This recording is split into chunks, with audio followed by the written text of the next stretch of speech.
Good evening, listeners, brave navigators of the enigmatic and the concealed. Have you ever felt the pull of the unanswered, the allure of the mysteries that shroud our existence?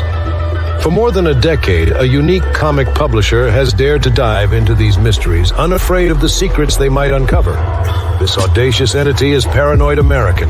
Welcome to the mystifying universe of the Paranoid American podcast. Launched in the year 2012, Paranoid American has been on a mission to decipher the encrypted secrets of our world.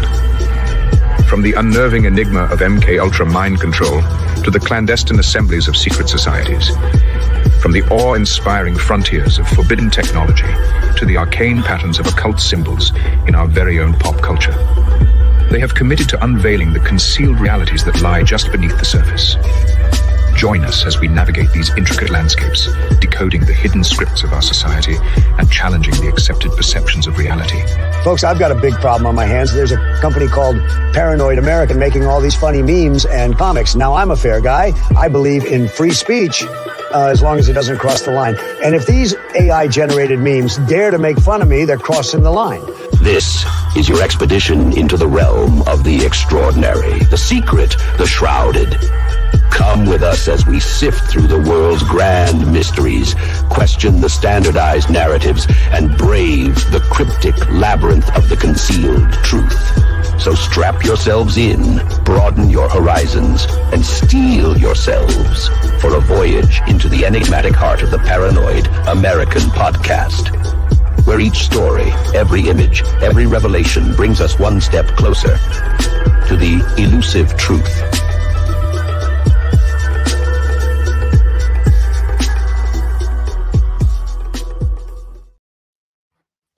Hey, look at this. This isn't Sync Tank, but it kind of is. It's Sync Tank -1. It's a Bizarro world Sync Tank. And actually, I'm always on the Bizarro team.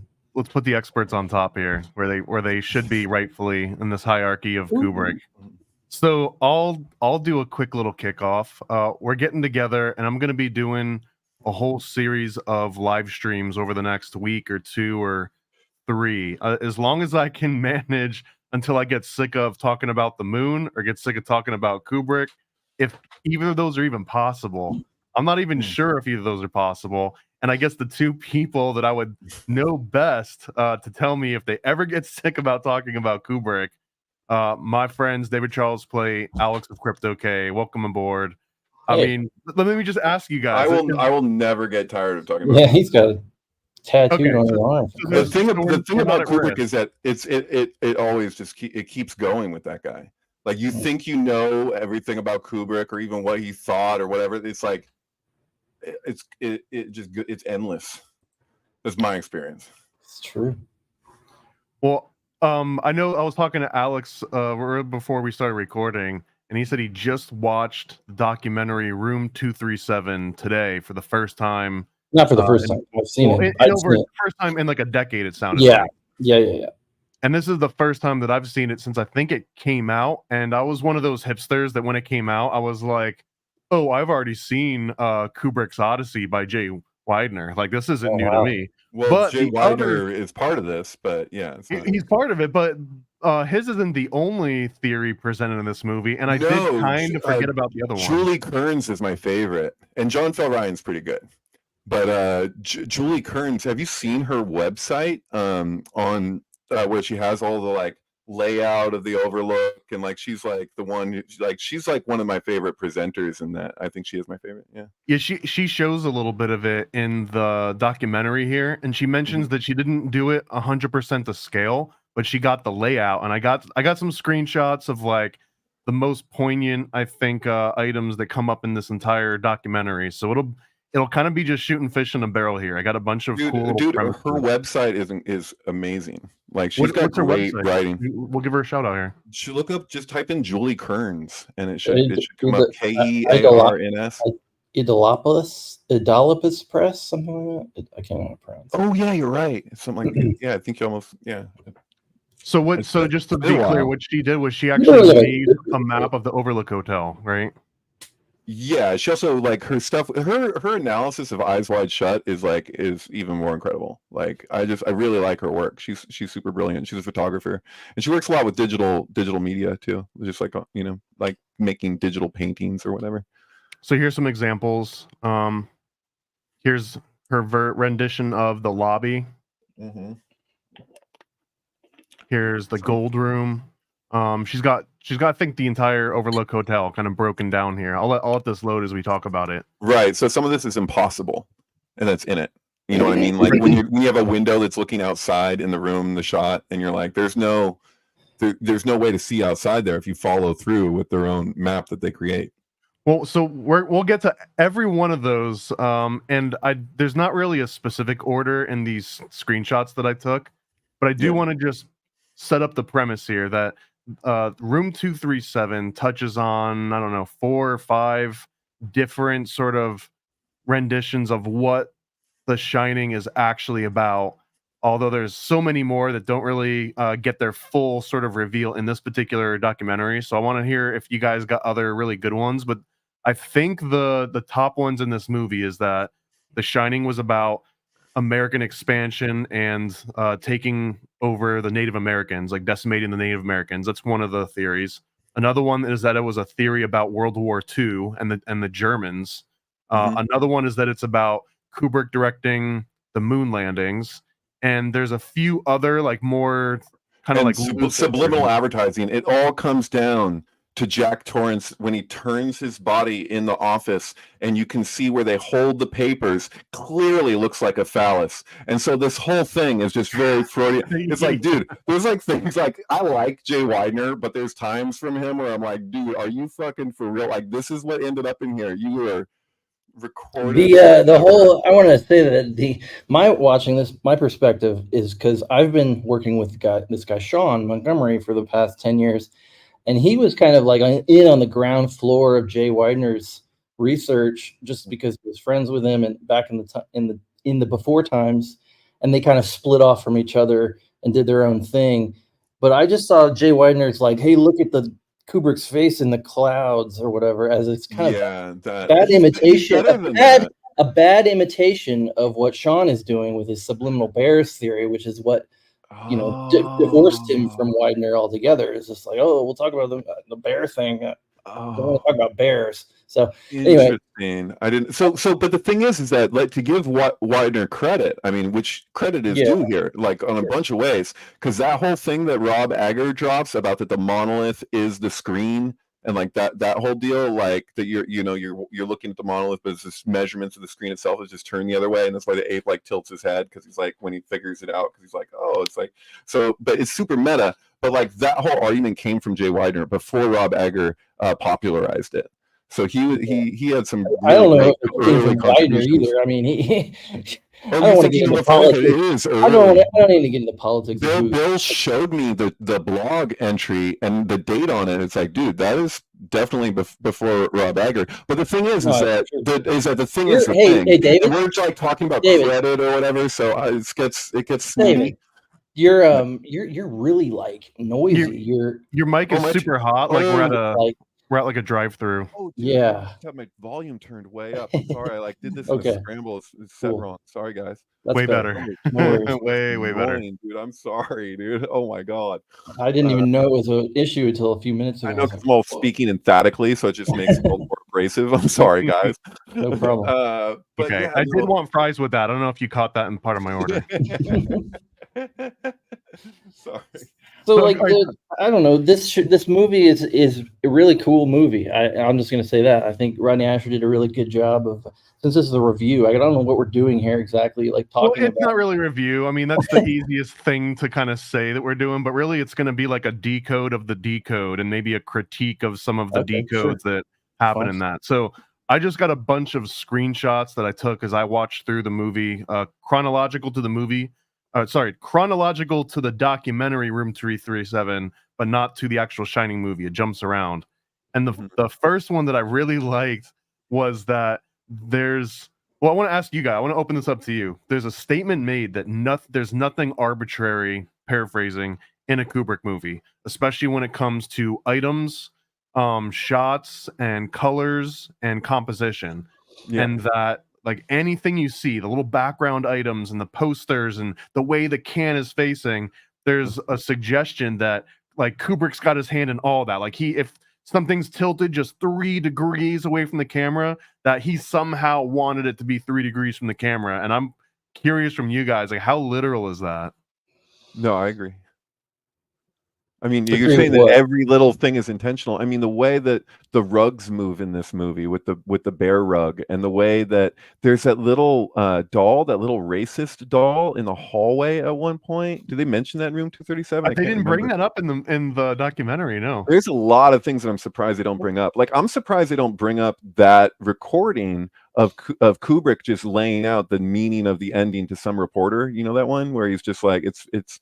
I don't even know if he knew he was being recorded for sure, but he just calls it an evil reincarnation cycle.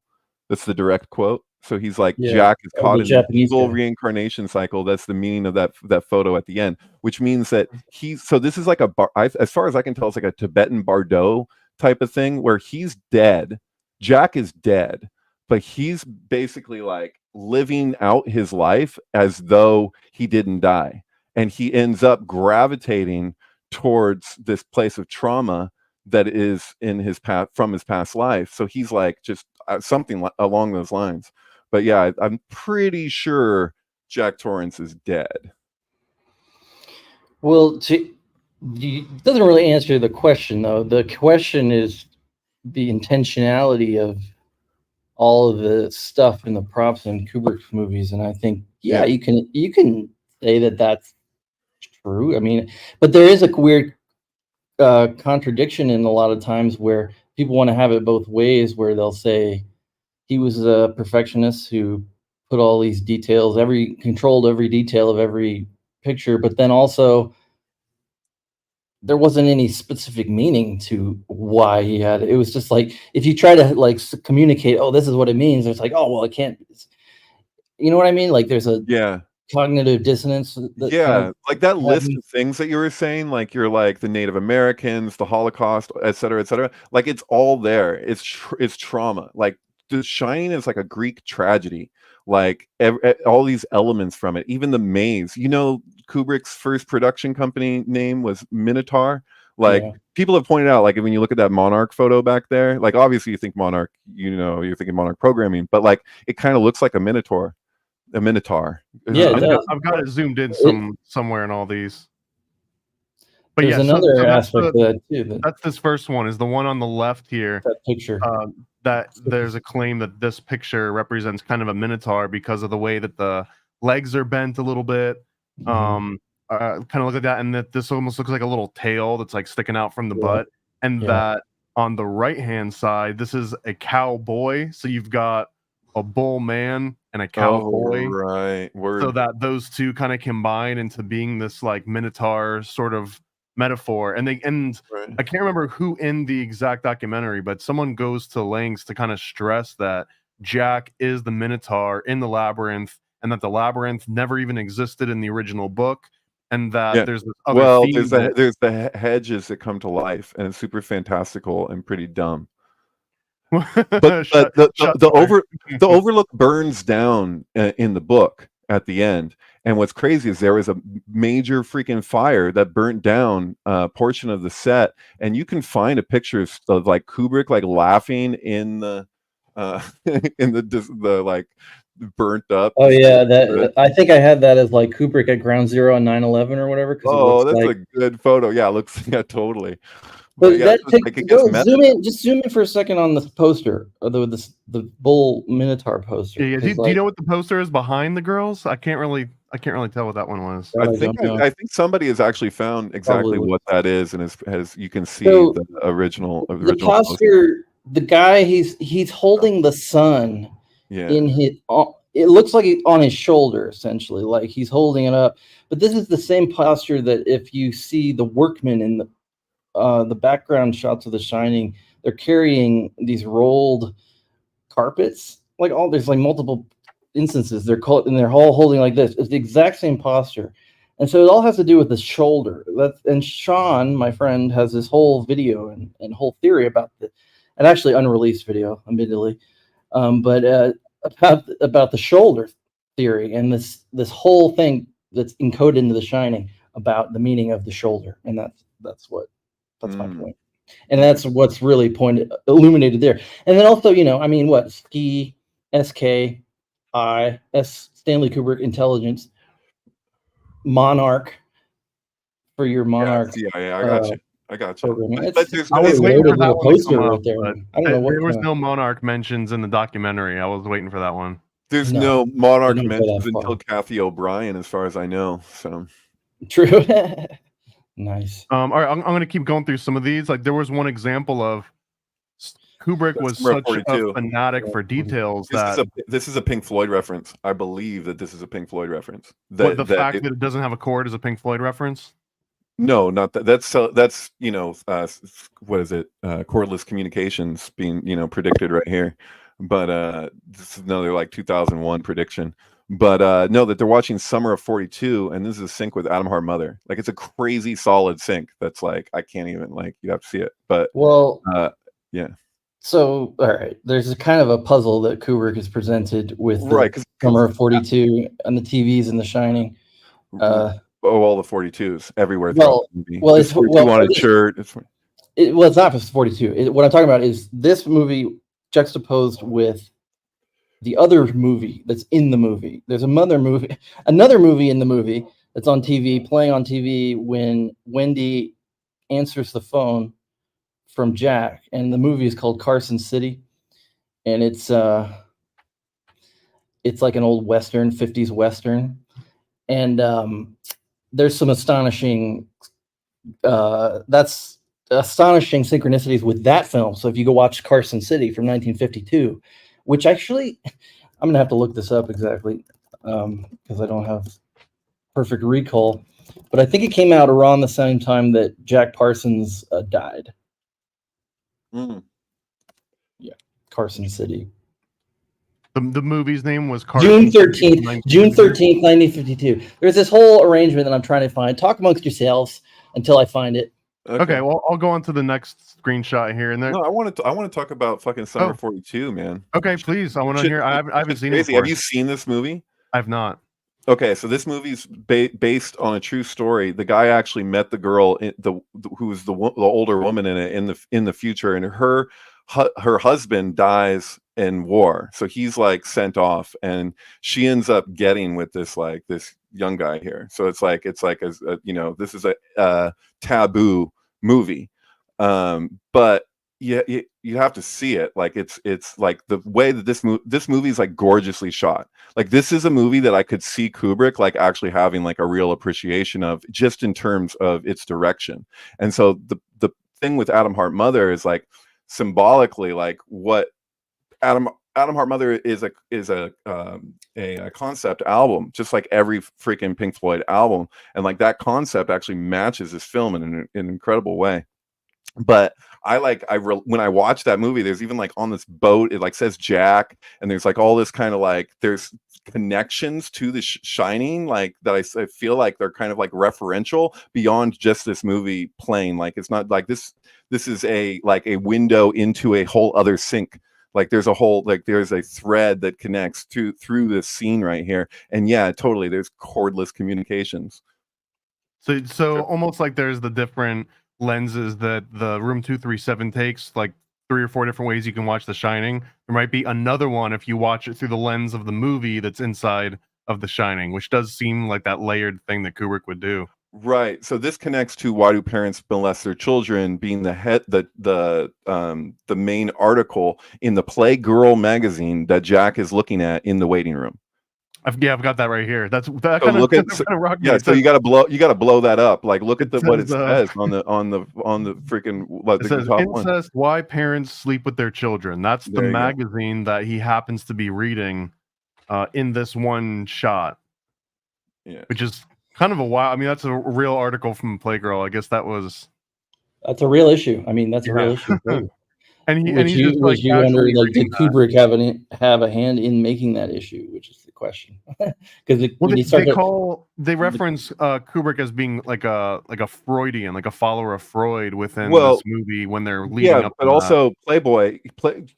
Kubrick was had his best interviews with Playboy. There's an interview with Playboy that I actually have. I got it specifically because of the interview. It's like one of the best interviews on 2001, where he explains the meaning of 2001 in a Playboy interview.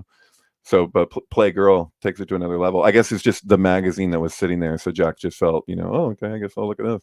Well, and they make a point too that he's reading it in front of, I guess, what's supposed to be his boss in a little way. Right. Is this guy over to his left? And later on in the movie, when they get into the NASA stuff, that he's supposed to represent like the NSA or the CIA agent or something. Barry Dennen, the actor who plays Bill Watson, I was just looking at his filmography, is very Hitler coded because he played Hitler several times before The Shining. And so every time when you ever look at a Kubrick movie and the casting, you have to go back and look at the actor's complete filmography to find out like the subtext of why he chose this person. And so Barry Dennen is a good example of that. And I think, I don't know why, but it's like he kind of has this, but it's actually a homosexual kind of Hitler undertone thing that's going on with The Shining. And that's in The Shining. That's a very overt theme. Like there's something weird about it. Well, there's the burial ground thing that connects with Poltergeist too. So the spirit comes out of the TV in Poltergeist when it says 237, or just afterwards. Right.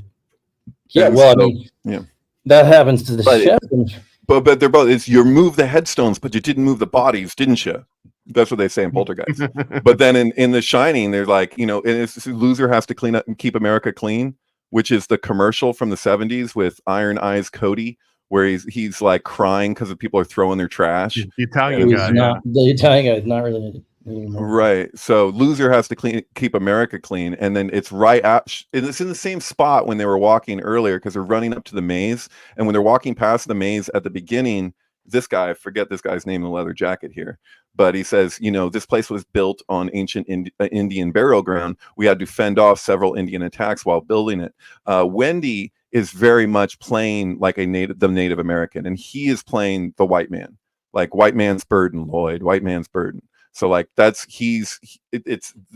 so he incorporates that, but it's also racial.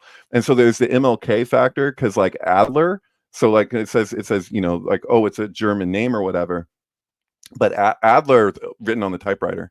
But that was Adler was the psychologist that Martin Luther King had this one of his best speeches called The Drum Major Instinct. He talks about how Freud said that sex is the primary drive of human beings, and that Adler came with a new argument that was it's the drum major instinct that is the main drive of people of I wanting to be first, and so he takes it to this whole level where Martin Luther King was saying like when babies are crying that they can be like expressing the same drum major instinct that as adults like is so dysfunctional in society.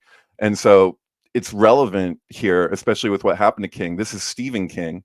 I've been trying to verify this. If you guys could help, that would be awesome. But I saw in a place at one point, maybe I could just ask King directly on Twitter and see if he responds, but amidst the hate that he gets and gives or whatever. But he's a trip on Twitter. I don't know if you guys look at Stephen King on Twitter, but what the fuck? Oh, I shouldn't swear anymore. I'm not supposed to not swear anymore so that we can keep monetization, Yeah, they're good. Another 90 days before Andreas gets his plaque. I have to be sure. I'll bleep it. In the jar. Sorry. But someone was asking too, within the context of the story though, why would there be a Playgirl magazine in the lobby? Why would he be reading it? Well, yeah, but well, I wasn't alive at the time. I wasn't reading magazines at the time, but I think one of David's points there was that lots of people read Playboy for the articles. It was a lot of really good, serious journalism. Maybe the same was true, but I mean, come on, it's all about it's homosexual. It's punning. It's a subtextual gay thing that they're doing with Jack and Barry. It's all clear. It's very obvious. overt. Oh, right. Innuendos. And so that's what Jay Widener was picking up on. I think that there's an argument for it, but I think he takes it to a level of absurdity when he's just like, this is supposed to be Jack's phallus. I don't know. Just because, Wait, what does he say is Jack's phallus? Is the paper holder, like in the I office. didn't get a screenshot. Oh, he says it's a subtextual. Well, I mean, yeah. Yeah, it's maybe. It's a subliminal. But what I want to say is that I want to verify this, but I found at one point it said that the book was originally titled The Shiner, and that when he gave it to his publishing company, they said that it had racial implications and that he had to change it, and he went with The Shining. I don't know if that's true or not, but I feel like that was a good source wherever I found that in the first place, but I can't recall where it was. Was Playgirl a sister magazine of Play? I know the name, but was it actually like a Playboy magazine? So it had the same. Yeah, they were. I think Minx may have done it first, and then they went, or I forget. But yeah, there was like women's, porn mags, whatever. So you hinted at this earlier too, that there's all sorts of subliminal messaging in here, and one of the examples they make in Room 237 is that Kubrick had recently read this book, Subliminal Seduction, and not only did he read this book, but he actually went through the executives that were shooting all these commercials and was kind of trying to figure out what their techniques were. And one of the examples that they show is that if you look at the ice here, it's a little bit hard to tell without like specifically pointing it out, but there's supposed to be like a nude woman in the air bubbles in the ice cube on the left, and that the ones on the right is either like a butt or it's like a chest, and that just these subtle little shapes, this was to arouse the person watching it, and therefore like hooked itself in your mind, and that Kubrick tried to apply this to his entire movie, and that The Shining in particular was his way of kind of like showing, here's how I can do subliminal messaging using the same techniques. Yeah, but he's been doing it he's been doing it since the beginning, I think, at this point. He kind of right, but it's combined with the uncanny. So what you're describing, because he's treating it in a different way. And that's where, no offense to Widener, but that's where he kind of loses me, is because I'm looking at it and it's like he's taking that same principle that they're pointing at, but he's delivering it with like subliminal messaging that actually has like esoteric significance. So it's like, how you speak of like sublimation, and like if you repress something, you sublimate it somewhere else, so it has another route to take that's maybe not as dysfunctional or whatever, or maybe more so. Actually, I think we're usually more so, but you're misplacing something. So he kind of like does a weird thing where you're like yes, he's working with subliminal messaging, and there is this element of what they're looking at here as well, but there's also like mythological like connections that are like so like archetypal, like this whole template, like looking at this shot, like it looks like a Masonic tracing board. Like it's got all, it feels like it has all the elements because there's this structure to it. What do they call that? One trestle point board? No, his style of how he arranges the composition. One point perspective. I would think 3-point perspective, but it's actually one, I guess. But it's how a Masonic tracing board exists, where you have the two pillars, even like, and everything is doubled. And it's not like that in the book. Like you don't have this doubling thing. He has everything's twins, and then it starts to like feel really weird in regards to like 9/11 in that way, like because the whole like. This question Chad's got, like, does The Shining have anything to do with the Shining ones connected to Atlantis? I mean, I would say loosely, yeah. The Shining is supposed to be that Danny is clairvoyant or some kind of supernatural, or has telekinesis or something. I have right? the feeling I have the solution for that, but I can't be sure. I think it might be taken from The Birth of Tragedy, because there's a place in The Birth of Tragedy where Nietzsche makes the argument that that Apollo was known as the Shining One because of his relationship to dreams. And it's hard to expound on without like taking Nietzsche out directly, but it screams of what the Shining like is relating to. Because you have like, if you've seen like Pan's Labyrinth from Guillermo del Toro, or you even see Saltburn, like all those movies are taking from an archetypal communication that has it's a mythological meaning that they're referencing, and The Shining references the exact same thing. So it's like I was you know gonna, what I yeah. mean? This is because where the things are where The Shining kind of spills out from the movie and into real life, and that you can't tell which is which. As an example of this is that what I pointed out in my recent article about a film that released in the year prior to The Shining book, even called The Big Bus, released June 23rd, 1976. The Big Bus is about it's a disaster. It invented the disaster slapstick genre like Airplane and so forth. And the main character is a guy named Dan Torrance. And in the movie, he is accused, he survives a plane crash, and he's accused of resorting to cannibalism to survive. Oh, really? And they say, Dude, what year is this? This is 1976. This is No before The Shining. way! This is You're before the blowing book. my mind, Yeah, dog. this is in That's in really Sean's where it yearbook. goes? And they go to Colorado. They're going to Colorado. The No. whole fucking thing is Shining coded. Oops. The whole thing is Shining coded. But the thing here, even to the point that he said the dialogue is, before the crash, you weighed 180. When they found you picking your teeth, you weighed 237. That's what they Explain say? that. Are you Wink. kidding me? Explain that, Wink. Dude. 237. It's the weirdest fucking thing in the world. Oh, it's And been so that too all came long out that there's before not The a Shining. synchro like that. So like Dan Torrance, The Shining, It- what- how- 237. Like what the fuck? Yeah. Oops, I can't see. You can't do sync and not swear. Yeah, we gotta Don't like. think of a pink elephant. Yeah. I think that like in A Christmas Story, when he says that my father worked in profanity the way some artists might work in oils or ceramics or whatever he says, That's such like a I great feel movie. like what he meant was what it literally was, which was that he was making up a bunch of words without cursing. That's why he worked in it like an artist, was because he was like, oh, schnickel Fritz, like, yeah. Hold on, I'm gonna send you the link to the actual. It's even time stamped, so it won't take long. And this is the scene that you were talking about before, David. I don't have the Private chat. exact screenshot, but if you look, there's this stack of papers on the left of the Yeah. desk here. You know what? I don't need to be so hard on Jay Weidner. I think he could be right for all I know. What do I I thought know? it was funny, although my But favorite. here's the deal. Here's the thing. Like Jay Weiner's talking about subliminal, like Kubrick using subliminal technology, and that's basically Sean's thesis was about, but directed towards the bears thing. But it extended outwards around the bears into this whole sexual, like grammar of subtextual, like sexual. Yeah, but what about in all of his movies? Mark LeClaire? Like Mark LeClaire's analysis of The Shining was incredible. Like that's no longer. Yeah, a I was myth. actually Can't going to even bring go way that up back. and read some of that. I have it saved. You have it? You have some of that? Yeah. Oh my god. Yeah, he was a great writer. He told me that Rodney Asher had reached out to him to he was going to do a commentary track for Room 237 on the DVD.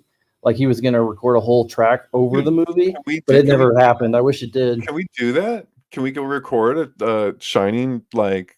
No, I don't not see with why Mark. Not with Mark. Well, I mean, yeah, we can't do it with Mark. He's gone, but we could do that in Mark's memory. Yeah, like I've always wanted for an alternative to Riff Tracks. Riff Tracks is the audio version of the guys at the Mystery Science Theater 3000. Yes. You can go and like get pretty much Sync- any movie, sync tracks. Star Wars, Harry Potter, just any of them, and they put up the Riff Tracks that you play. I'm just gonna get like a cutout of those characters from Mystery Science Theater and just stick it to the side of my television. You know what I mean? Like their silhouette. Yeah, never mind. do it that way. So this was the one scene where they talk about touching hands, but there was also a really great reference that this guy might represent JFK, and then another one that this room is one of the best examples of the impossible room, because this office can't exist with an actual window, and not only can it not exist there, but there's no reason to have this huge bright light blasting down alongside having this natural lighting. They almost describe it that like the light in this shot is its own character, that it's so overpowering. Yeah, it's true. Yeah, it is very striking when you watch it. I mean, again and again. But The Shining is full of these mysteries, and that's what's so fun about this. Watching this movie again is getting back into it. I couldn't see this one at all, but it says that there's definitely a photograph. This is bullshit. I think. Stanley Kubrick.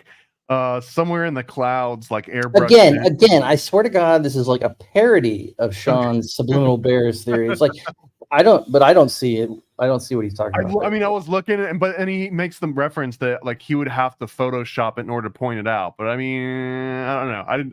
I wanted to see it, and I couldn't tell if he's. It's just like when he says the magic eye. Just like when he says there's exactly 237,000 miles. It's a scooter, you idiot. The movie. I swear, dude, I'm looking at it and I'm that guy in Mallrats, just like trying. Where is Kubrick in those? You know, I got the bear eventually, like the bear in the poster for The Shining. Like it took me a while, but then I was like, oh, there it is. That was a magic eye. But they should have put that in the movie. They should have interviewed Sean for this. Is my point. That's my review.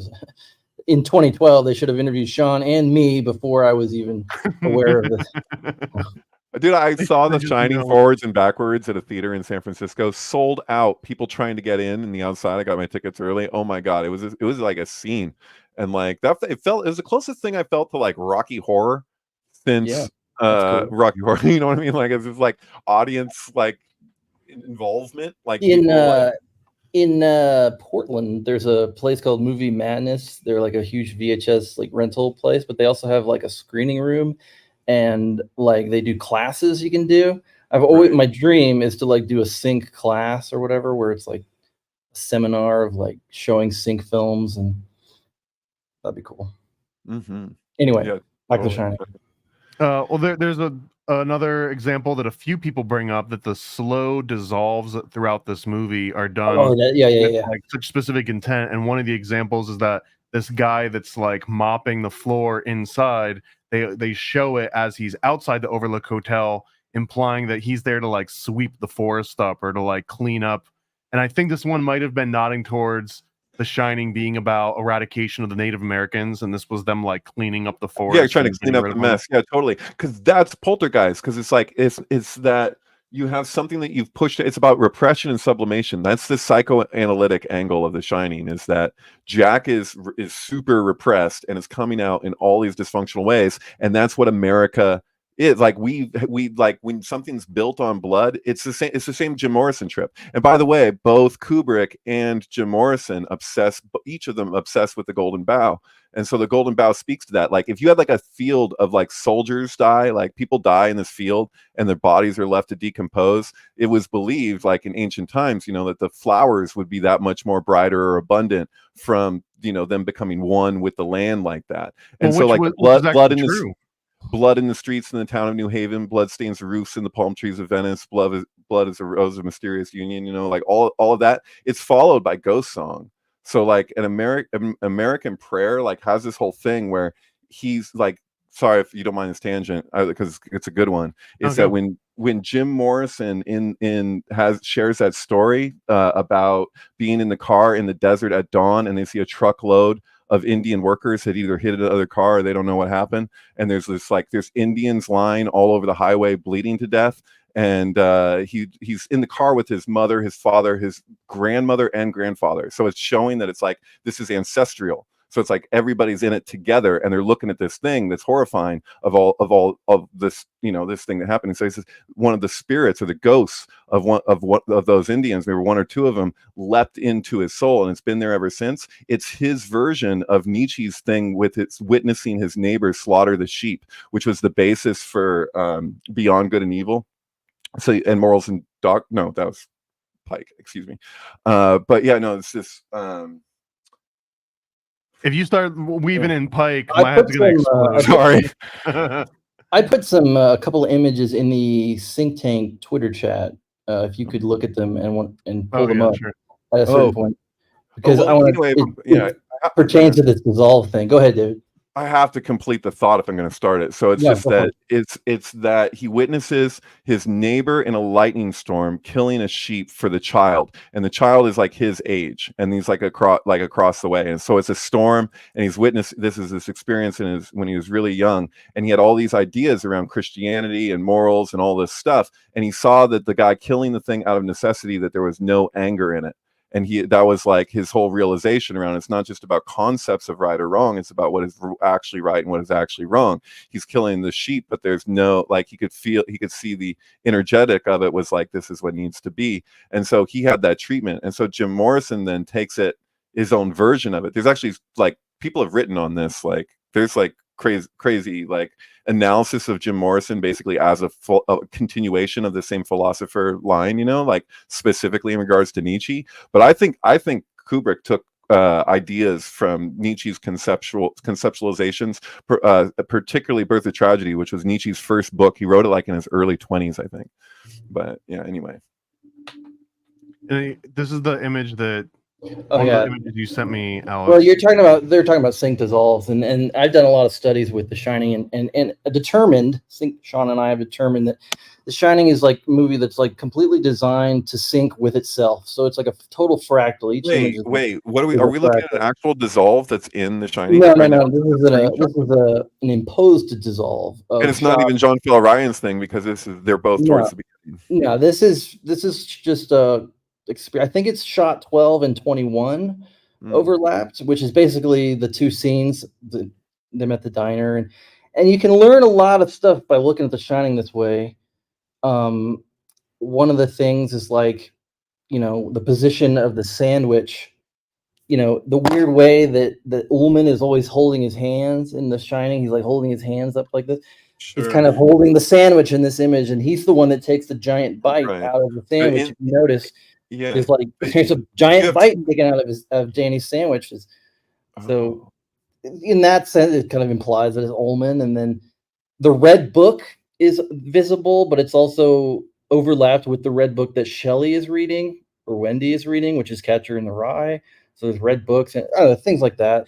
I'm just curious, is that just a red book, or is that the red book, like the red book? It's a hotel. It's a hotel reference guide that's referred to as red book. But the thing is that even though you're looking at a hotel and whatever, it's still a freaking book that says red book on it. So that I saw it. You watch this in the theater, you'll totally catch it if you're looking closely. And it's so like over the top, you know, emphasized. Bloodlines that have there's another image, a second image. Maybe you could pull that one up, and then I'll be done with my little thing here. I don't know exactly what this was when I was studying the barometers. Actually, there's a barometer in Ullman's office that you see a couple times, and I just overlap these two shots, risen feet shots. I love this. First of all, it's this beautiful lake dissolve, but I want to pay attention to the barometer in the map. So one shot, the barometer in the wall overlaps with the map of Colorado right there. Yeah. Mm-hmm. And when you zoom in on that part of Colorado, you find that this is Crowley County or Crowley County. Really? Yeah. And Lincoln is above it, Lincoln County, Lincoln and Crowley. So I just thought that was kind of an amazing synchronicity when you, and the sort of thing. But was this randomly imposed, or did you have I can't honestly remember why I imposed these two shots. I think it's just maybe the risen feet theme. I think you're on to something on a whole other level, actually, because I'm thinking of like Brian Geisen and like this idea of like the cut up method, and that The Shining and 2001 and like Eyes Watch That, like there's a thing where you feel like you could just take this and do something with it, like it's very like malleable in that way, like it just wants to be messed with. It's so crazy. That's my feeling. Absolutely. Yeah, it does. It feels alive. It becomes alive more when you do that, and it does seem to be designed to do that. That's the thing. That's the trick of The Shining and the brilliance of it, that it does appear to be designed that way. Should I do a walkthrough of the whole Catcher in the Rye, last and best of the Peter Pans thing? Are you familiar with it? Should I? Are the listeners? No, give me the Cliff's Notes. Okay, so there's a sequel to Catcher in the Rye by J.D. Salinger, which reveals the meaning of the paragraph that was read by Mark David Chapman in court after the death of John Lennon. So, like, this movie came out a few months before John Lennon died. The most famous line in the movie is "Here's Johnny," which is a Johnny Carson reference. It just so happens that Johnny Carson was his other target of Mark David Chapman. Oddly enough, also David Bowie. David Bowie was another. There's three, I believe, and so John Lennon was more accessible. He says that's why he killed him and not David Bowie or Johnny Carson. But he stated this. He referenced this particular paragraph that is describing the children running through the rye, and he's trying to protect them from running off a cliff, which is a dream. And so The Shining also is dealing with a whole dream, because it's like an evil reincarnation cycle that's like, as far as I can tell, it's like Jack is dreaming, like what the dream is so real, you know. That's kind of the point. In fact, that's why it's like a bardo of hell or something that he's stuck in. It's like this freaking crazy loop. But that paragraph is explained in The Last Best of Peter Pan's. Remember, Wendy is not a name that existed before Peter Pan. So like, and not only that, but what does he say to her when he like before they go up the stairs? He says, "Wendy, darling, light of my life." Wendy Darling is the character in Peter Pan. So I don't know why it's called Last and Best of the Peter Pan. It was specified by J.D. Salinger that this book will not be published until like, what was it, 2050 or something like that. And like but you can read the cliff notes. Like you can get the gist of the book because they've given at least that much out. And so it's about the draft card, which relates to freaking Summer 42. Because there's a thing with the draft, and then her husband goes off, and then she gets the thing that he died or whatever. But the mom in the book is Holden Caulfield's siblings, and one of his siblings gets drafted to go to war, and the mother hides the the instructions or whatever. And so he finds it, and when he confronts his mom and he says, "Why did you hide this from me?" she explains that I'm protecting the children from running off of a cliff. So she is then embodying what Holden Caulfield is embodying in Catcher in the Rye. And as far as I can tell, since the original lyrics, like not just original lyrics, but that version of it that they reference in the book when he says they sang it real Dixieland style or whatever, when it's a song, Catcher in the Rye is a song. But it's literally that the idea is that you could have kids, younger people would go and have sex in the rye where no one could see them. So like teenagers or whatever. That's what it's referencing in Catcher in the Rye. And so I think what the idea is that because it relates to war in Last and Best of the Peter Pans, is it's kind of saying like you could stay home and be having sex in the rye, or you could, this is also Full Metal Jacket, or you can take your sexuality and sublimate it into killing. So to get a kill is the equivalent of getting laid. And that's like how the military works. And you can see that big time in Full Metal Jacket. And Full Metal Jacket, we know, is all Jungian, right? Which I think is also true for The Shining. Like The Shining and the Red Book resonate like crazy. That's why it's like, oh, he's got the Red Book on his desk, and it's so good. What makes it's the Red plausible Book red? deniability. Yeah, and then Catcher in the Rye, like you say, is a Red Book. And then it's also crazy because the John Lennon thing is that they wrote Rise in Sharon Tate's blood on the wall in Helter Skelter because they misheard in Revolution number 9 John Lennon saying Rye. So he didn't say Rise, he said Rye, and then he died over Catcher in the Rye. It's so bizarre. Shout out to Layla. Welcome to the chat. Then Lennon dies at the Dakota, which is next door to the San Remo, or what is it? The building that's in Eyes Wide Shut. Eyes Wide Shut was the first movie to have somebody who lived at the Dakota in the movie, right? Didn't he live in the Dakota? I don't know. Say it in the director's commentary, whatever it is, but they reference that. You'll see it like in Ghostbusters, like the Stay Puft Marshmallow Man will walk past the Dakota or whatever, but you don't have it being a focal point like it is in. Well, I'm pretty sure that their apartment is like in a building that's like next to the Dakota. Well, when he drives out, if you look where he drives out, there's a girl who's crossing the street who's wearing a shirt that says Revolution 9. A white shirt with black writing. Bill Harford rides out? What? I'm not sure what you're Yes, when Bill Harford, Tom Cruise drives out at the beginning of Vanilla Sky, there's a girl crossing the street with a shirt that says Revolution 9, referencing Mia Farrow being with the Beatles before she did Rosemary's Baby. And Rosemary's Baby, resonates 2001, 1968. That's the same year as Rosemary's Baby.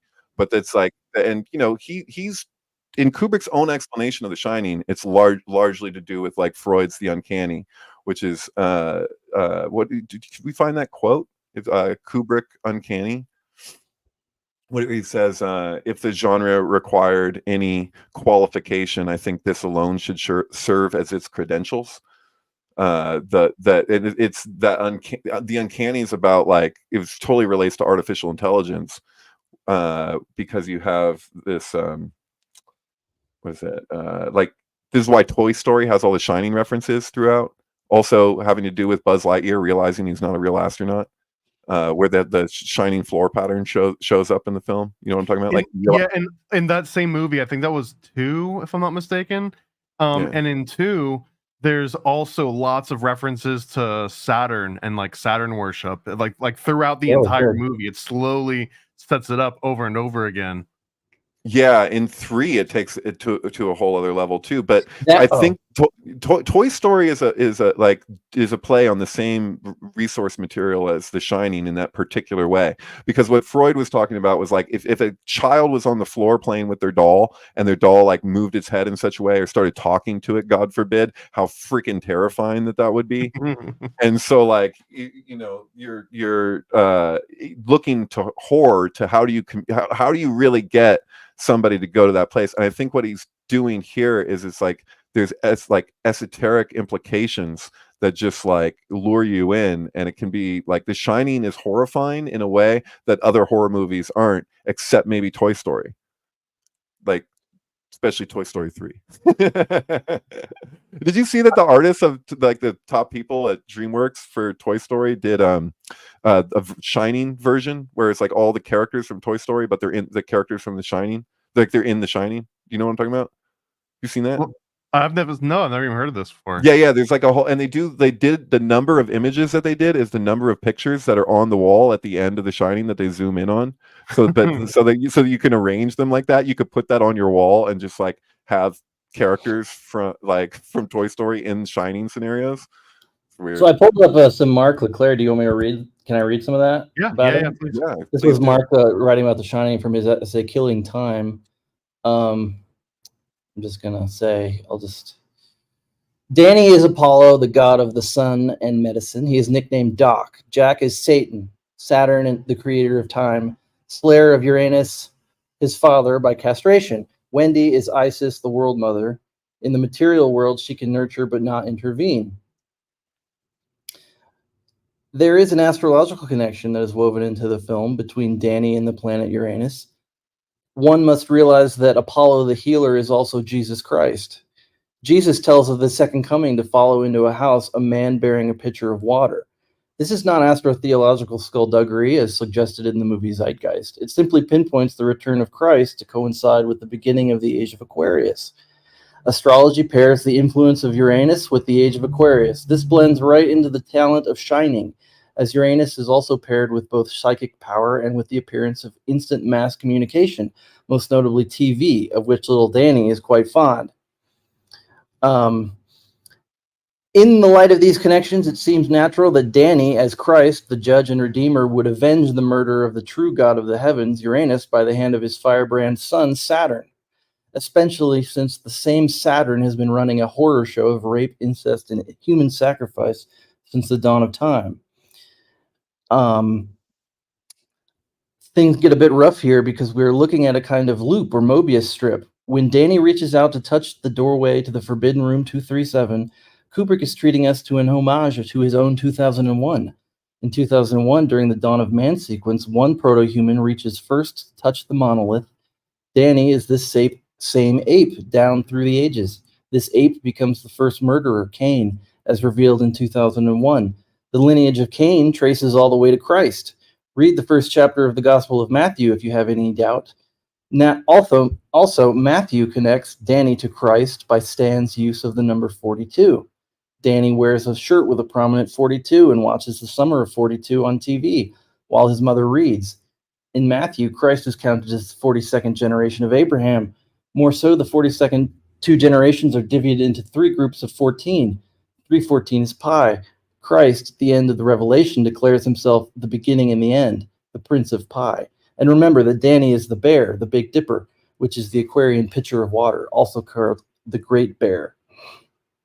Anyway, there's a whole essay I could read, but Jack is Satan, Danny is Apollo, his son, and so that's how I always think of the movie in this Greek Apollo terms. And this, I kind of had an interesting discovery recently, which was that I noticed that the VW Bug that Jack is driving, the yellow one in his trip up to the hotel, it's a 1973, which means that brand of yellow is Saturn yellow.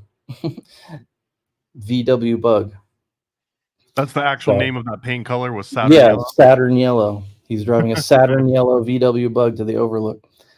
Yeah, I think Mark would have appreciated that. So tip my hat to him in the afterlife. There was another thing that they mentioned in this movie, which, like, I understand what they were saying, but I wasn't sure I fully understood the juxtaposition. So they said that there's an earlier scene where the whole place turns blue, and it has this blue hue to the shots. Yeah, it's unlike the rest of them, and they almost equated to like Saturday morning Scooby-Doo cartoons, and they show the skeletons with like dust all over, and then it juxtaposes with this like red hallway, and they were making a claim that like they couldn't have had this kind of an impact in the red hallway if they hadn't set it up in the blue hallway first. What's the claim they're making? I don't even understand. Well, in Room 237 documentary, they mentioned that Wendy in this blue scene, she walks in and it's like almost comically, like they're making fun of classic horror movies in a way, where there's a bunch of skeletons, and the tone of it has this sort of like a non-serious approach, like a very stereotypical trope almost. And then when they show the red scene, that this one is supposed to be in like stark contrast to that. Like, this is no longer silly, goofy, cartoony. This one is actually supposed to instill like real panic and fear in the watcher. I don't know if I really agree with that take on things, but there's definitely a flip going on between black, blue, and red, like a symbolic language. And the red is obviously the blood of the elevator. It's like the life force of the hotel. You know, she's there. She's in the, like, going through the heart of the Overlook Hotel, essentially. Like, that's the blood in the walls. That's how I look at it anyway. The same goes for the red pillars in the lobby. This one I'd love to get your guys' take on, like, why does this chair disappear? Why does the table disappear? Is it a continuity thing? The answer is no. It can't be a continuity thing. I think a lot of the things are simply to disorient you. So like the moving of furniture is like pretty constant, and even in Room 237, they don't even come close to covering it all. Like they just can't. It's like it's a language of discontinuity. It's not a continuity error. It's intentional. Is that to tell you that this isn't real? Like the hotel's not real, or that it's like haunted? I have something to say about the red and the blue, which is appropriate because it looks like you got blue behind you right now, Thomas, and I got red over here. But that was a scene that's not in all versions of The Shining. It's required for a sync that I did with the doors, the end for the final sequence of this movie, which is not arbitrary timing. It came from other things that came before it, but I like to isolate it and just share it on its own. But anyway, it's the first conversation supposedly that Kubrick, this is according to Stephen King. So he said the first conversation that he had with Kubrick when he said he wanted to do this book as a movie. And he said, why do you want to do it? And he said, because it's so positive. And Stephen King was like, what's positive about it? Like, just like what? And Kubrick said, well, it has an afterlife, right? Like, we continue, like it's not just nothing. And Stephen King was like, I hadn't thought of it that way. Like, he wrote the book, and he's like, it hadn't occurred to him that it's a positive premise. And so when you're looking at that scene that was removed where it's blue, everybody's a skeleton. They're just dead. There's no one alive. Like when you're like in the bar and you see Lloyd or whatever, and you're like, oh, he's a ghost. Like that's the red, that's Gavora. This is Chesed, this is mercy. Like that's the judgment. Like their judgment is to continue. Like it's merciful for them to be dead, like dead. That's it. You know, so like that's what's in that room, and that's what she's so horrified by, is all these skeletons. They're just skeletons, you know. I think it's definitely, the red is more angular than the blue scene. In fact, the blue scene is covered with cobwebs, and it's got a bunch of circular tables. So that's another huge contrast. It's more like an organic, curved sort of look. And then you've got this one, it's all hard 90-degree angles everywhere. Yes. Again, I don't know what that means, but she's running around the bowels. He's encountering living ghosts. Like that's horrifying. Like she screams when she sees the dead bodies, but that's merciful. And then she runs towards the judgment in horror at the mercy. She's like, I don't want that, so I'll have this, and it's just hell. So she's basically going through a hell cycle, I mean Jack's hell cycle, having to play out because she's playing out what his wife, what's his name? You've always been the caretaker. Oh, I'm sorry, Grady. Mr. Shining Expert. What's his fucking name? What is it? Grady. Grady. Yeah, I'm tired. I got like 5 hours sleep last night. Grady. I enjoy this. Yeah, Grady. So Grady's tells him he's always been the caretaker. That's literal. Like you gotta like, that's the point of the movie. Like it's always been him, and which means in a weird way, his wife is always his wife, but she gets away. So she like escapes his crazy hell bardo, but then, you know, yeah, I don't know. And then I guess the idea is he's frozen at the end, so that's him having to repeat it, you know. But the sacrifice in the labyrinth, that's huge, and I think that it may relate to the Nemo thing in the Odyssey, because you have a space Odyssey, which is about a Cyclops, right? Or not about, but Cyclops shows up and tries to kill everybody as Hal, you know. And then this is like he's the Minotaur in this case, which makes Danny Odysseus. But like, or am I mixing it up? Because what's the thing with it's a Minotaur in the labyrinth in the Odyssey, right? Or was that Cyclops? I forget. There's both a Minotaur and a Cyclops in the Odyssey. Cyclops is a whole different thing. Cyclops is a different thing in the Odyssey. That's like just the Minotaur is inside the labyrinth, which is the Minotaur's in Labyrinth on Minos for the Athenian children, and then the Cyclops is the one that's guarding the island in the Odyssey. Oh, thank you. Oh, there you go. Oh, here we have it. But yeah, that thing of tell him that no man is here. He says no man. He's like, who's in here? Right. Yeah. He's like no man, which is Nemo. Which is also a Dreamland thing. If you look at the comic from what was that, the 30s or 20s or something. I forget how old that is, but yeah. It was also a pretty decent NES game in the late 80s, early 90s. Yeah. Which one? Little Nemo. Oh, totally. Nemo's Adventures. But that was based on the comic from way back when. It was, yeah. Well, it was the comic, and then there was like, there was a adaptation in the 80s or 90s, like a full color animation, and then that was what the games and a bunch of like resurgence were based on that remake. So, so there's a couple other continuity ones here that I thought was really interesting. One of them is that they show this scene and it's panning in to show Danny, and it has Dopey on the side. But then when they pan back out, Dopey's gone. No Dopey. And the premise is they're saying that Danny is no longer Dopey. That becomes enlightened. That's just it's a lot of example of where it's like these are just people that are just talking. It's not really they're like us. They're not there's not really a grand theory. It's just like they're just shooting the shit and then they made a movie about it. But then also, don't you have Snoopy there? Snoopy's there. I mean, yeah, and Snoopy's in Full Metal Jacket. And why is Snoopy there? Probably something to do maybe with that Schultz. Is that his name? So what's his name? The guy who did Peanuts. So like his first thing, his first book was like he was like a war vet or whatever, and then it became a song that was really popular in the 60s with the Red Baron, you know, Snoopy and the Red Baron.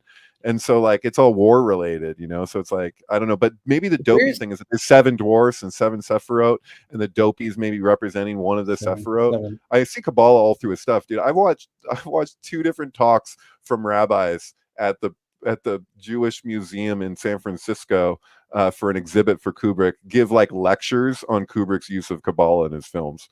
And like it checks out. That was one of the most entertaining freaking lectures I could ever hope for. Yeah. Jack has always been there, right? Yeah, Jack has always been there. He's all like that's the crazy thing.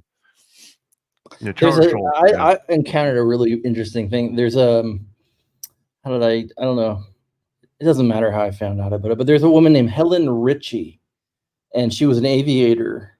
She set a record, world flight endurance record. So where you're in the flight for, you don't land, you keep flying for days and days on end. And she set the record for that in the 30s in 1933. And it was the final record, which is on Wikipedia, is 237 hours and 42 minutes. And it was, what's more is this record was flown above the city of Miami in a plane called the Flying Boudoir. Oh, interesting, because he's got Which- flyers on his coat, right? He's got flyers in his coat. But then, but Dick Halloran is in Miami in his bedroom, the boudoir, when he gets the message from Danny about room 237. He has the vision, right? Yeah, So yeah. this is in the 30s. Helen Rishi flying around in the flying boudoir, 237 hours and 42 minutes. There it is. Fascinating. It looks like a little yellow submarine. Yeah, totally. It is. It's such a weird thing. I would like to see a movie about this or something. You know what song plays every time Danny has a vision? What it's called? It's called Jacob's Ladder. Oh, is it? Yeah. So like the movie Jacob's Ladder, what is it? It's a freaking he's living his life out even though like he's dead or dying or whatever. It's like it's like what Kevin Spacey is describing at the end of American Beauty is like when you die and it's just like these moments that just go on for an eternity. You know, there's like a moment and it just continues or whatever. It's like that idea is in Jacob's Ladder, and that same as Adrian Lin. It's the same director who did Lolita, the remake of Kubrick's Lolita. He also did Fatal Attraction. The movie's too Glenn Close for comfort, but he's but yeah, there's like and so I feel like Jacob's Ladder is like playing off of Kubrick in all these ways, because he like Tim Robbins' character is like suffering in the same way, but he gets salvation, whereas in The Shining it's perpetual damnation. Like true. Well, he doesn't have his son there, Macaulay Culkin. Right. So Macaulay Culkin is like playing Danny in Jacob's Ladder. It's really weird. This is kind of the Macaulay Culkin scene where he puts the aftershave on a little bit. Right, exactly. That's probably why they did that. For reals. Not even joking. There's another really good one. I hadn't put this one together, but they mentioned that when Jack's coming after Wendy at the top of the stairs and she hits him and he falls down the stairs, that this is a nod towards like a human sacrifice at the top of the pyramid. Oh, sure. That was kind of a cool one. Yeah. I think there's 42. What is it? It's like there's 42 steps that they climb, or there's 42. That one I think has been debunked. It's we can if you want to do it, we can do it, but I think it was debunked. But yeah, there's a lot of examples. There was a thing going around for a while of all the 42s in The Shining, and a lot of them weren't true. Like he swings the bat 42 times. You got to count, and then you count, and you're like, that's not. Or she swings the bat. Yeah, I don't know about that. There are, but that doesn't mean there are a lot of 42s. Like in the scene where Dick gets the room 237 vision on the TV, just as it's fading away, you hear the anchor man say something like, it's 42 degrees in Boston or something like that, just as it's going into room 237. So it's like literally a 42 goes in your ear, but you don't actually hear that in some mixes. You have to listen to the. Are you saying that because to the early mixes? 2 times 3 times 7 is 42. Yeah, I mean, well, that's part of it. That definitely links those two numbers, or the same sort of energies. Yeah, what is it? Ping-ponging back and forth. 6 times 6 times 6 is 216, which is the gematria of Gomorrah. If you add 7 plus 7 plus 7 to that, it gives you 237. So I like that. Which for sure. The Minotaur, the cowboy. They also mentioned that when she's asking, have any important people stayed here, like royalty, that he mentions this guy over here on the side who also has the bull horns on his head. So that's another reference to a Minotaur. Who? Totally. I don't remember his name. I didn't write it down, but it's got a picture of like a Native American war chief. Yeah, and you can see this place was home of the Jet Set before anyone knew what the Jet Set was.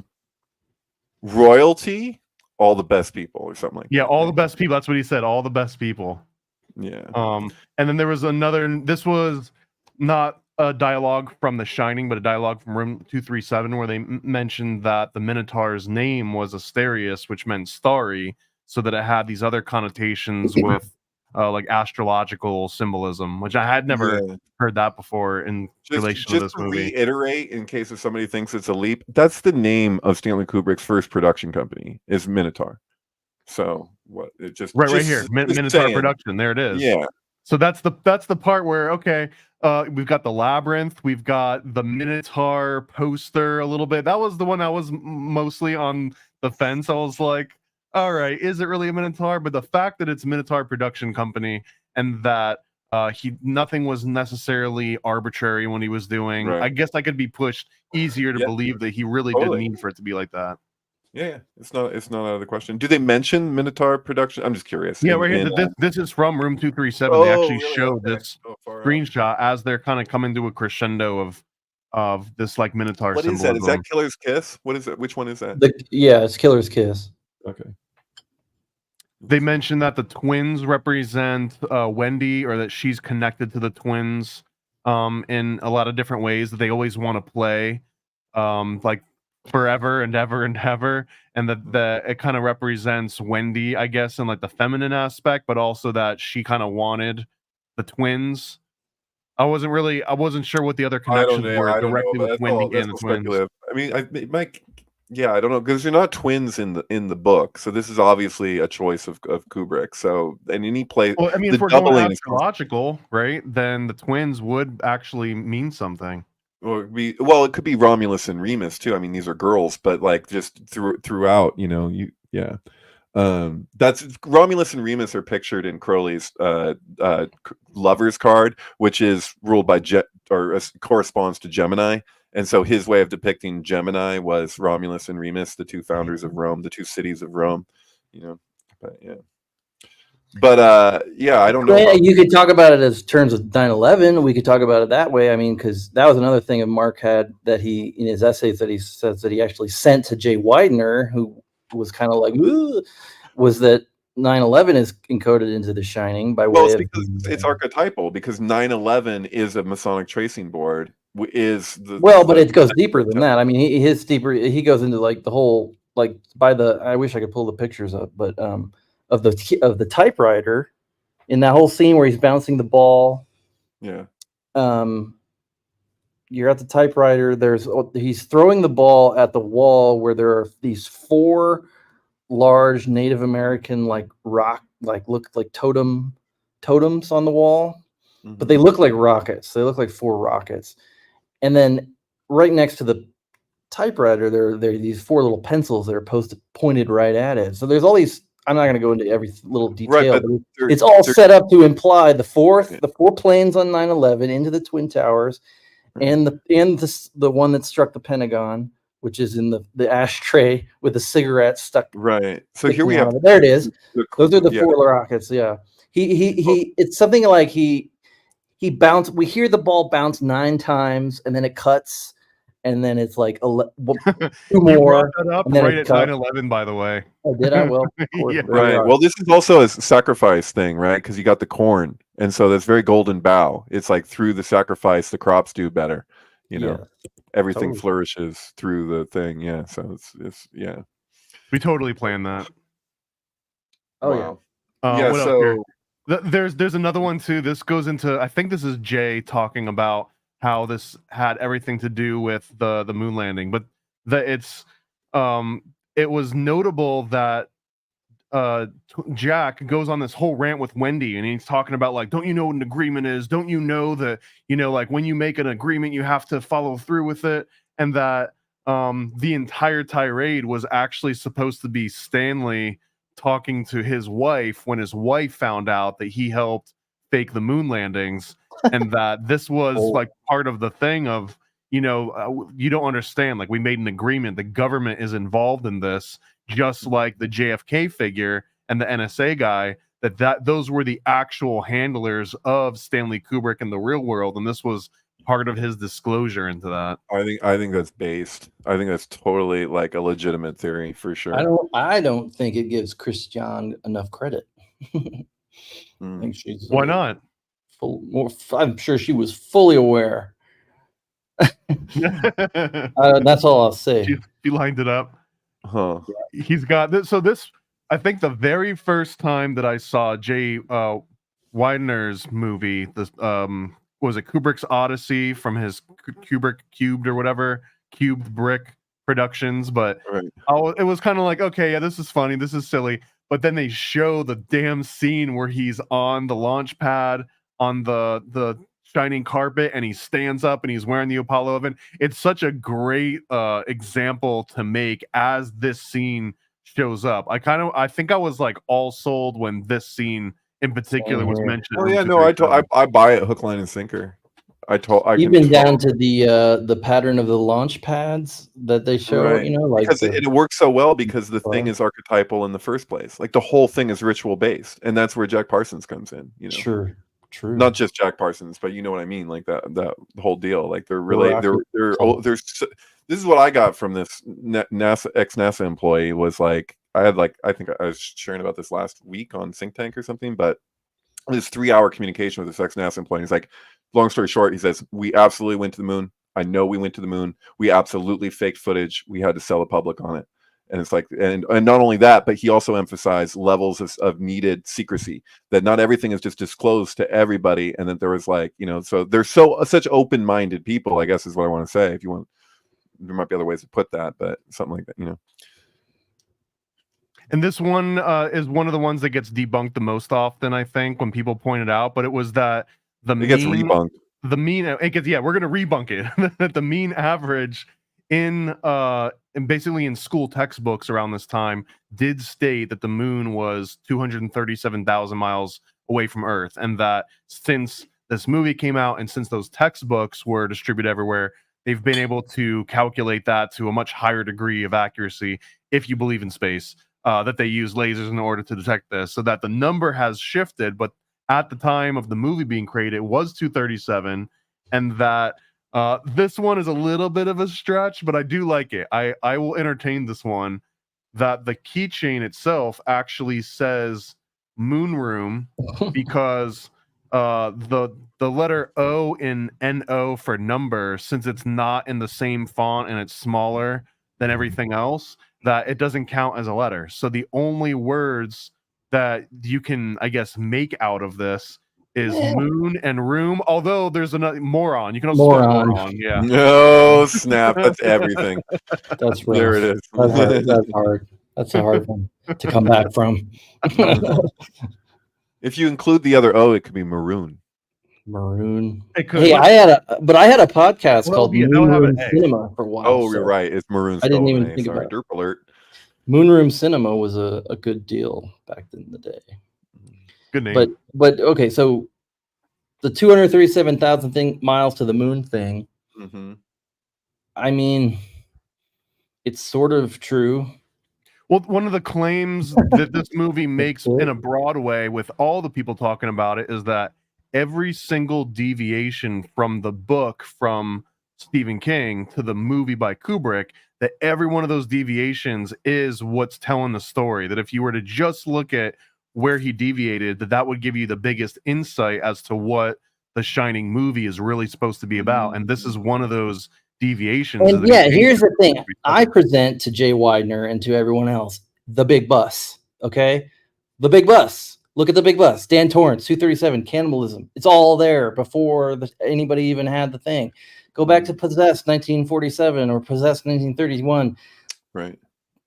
All this stuff, it's been there longer for longer than there's been a moon mission.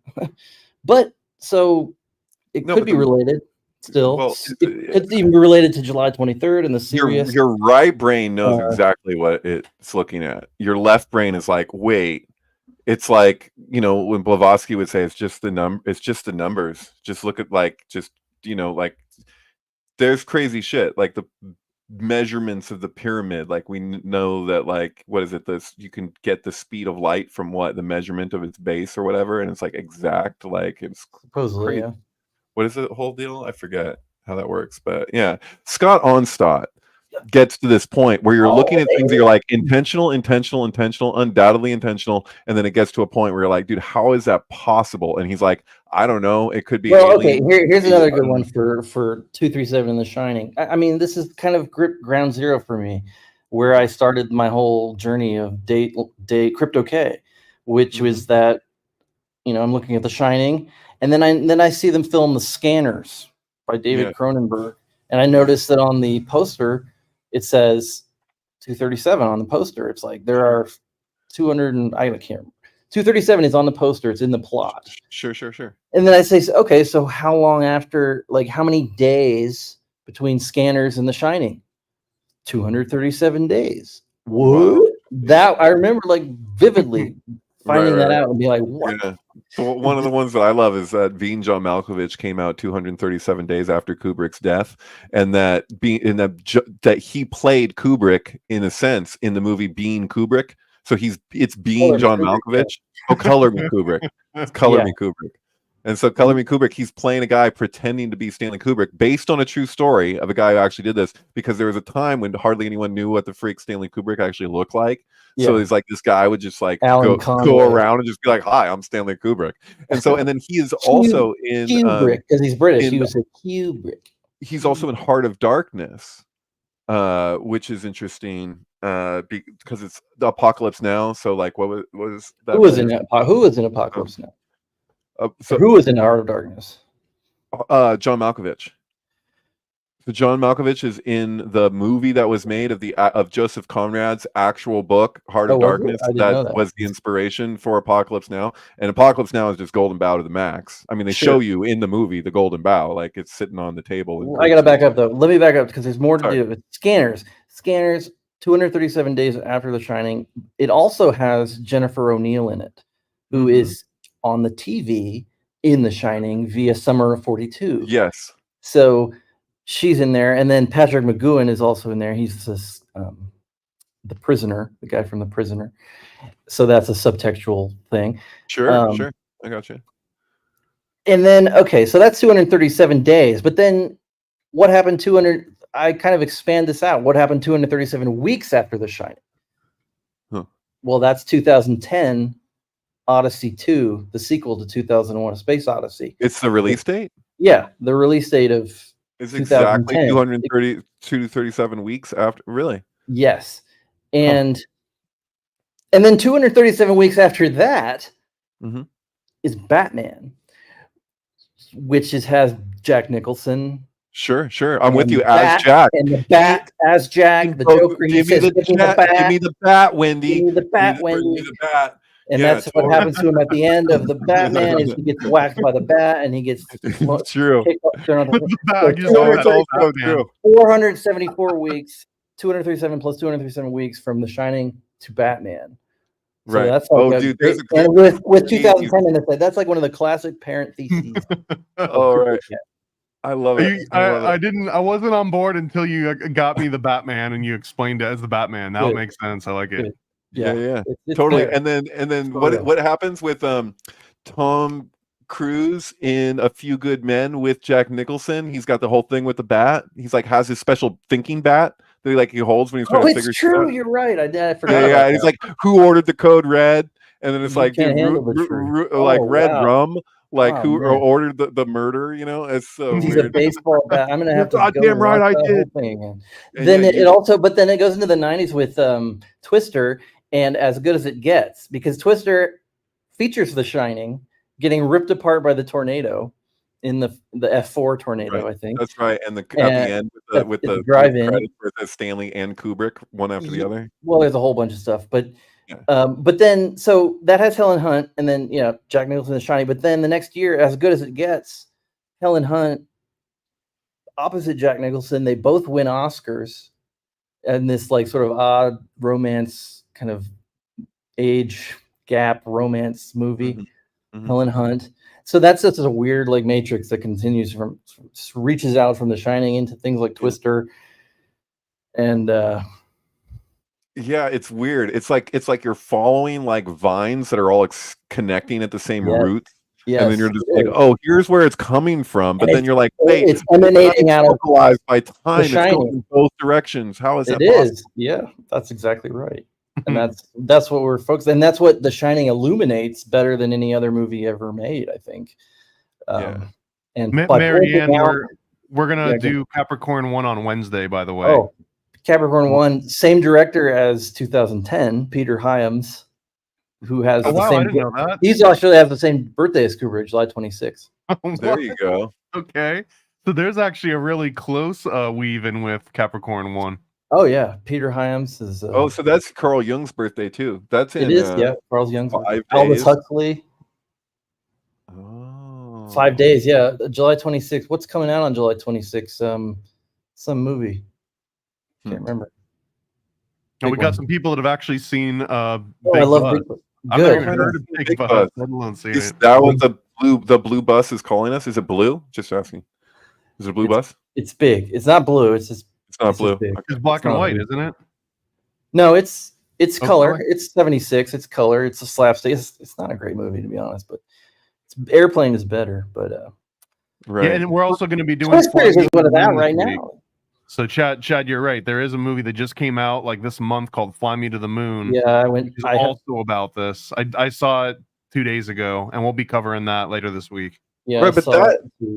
that's like mostly true in a way. Like that's so like I haven't seen the movie, but I've had it described to me because Bill went and saw it and he told me about it. Well, But it's that they hired a PR person to like jazz it up a little it's bit. got some truth in it, but it's like doing a whole other thing. So it's I like do have a it's pretty one deep step decode closer. on that.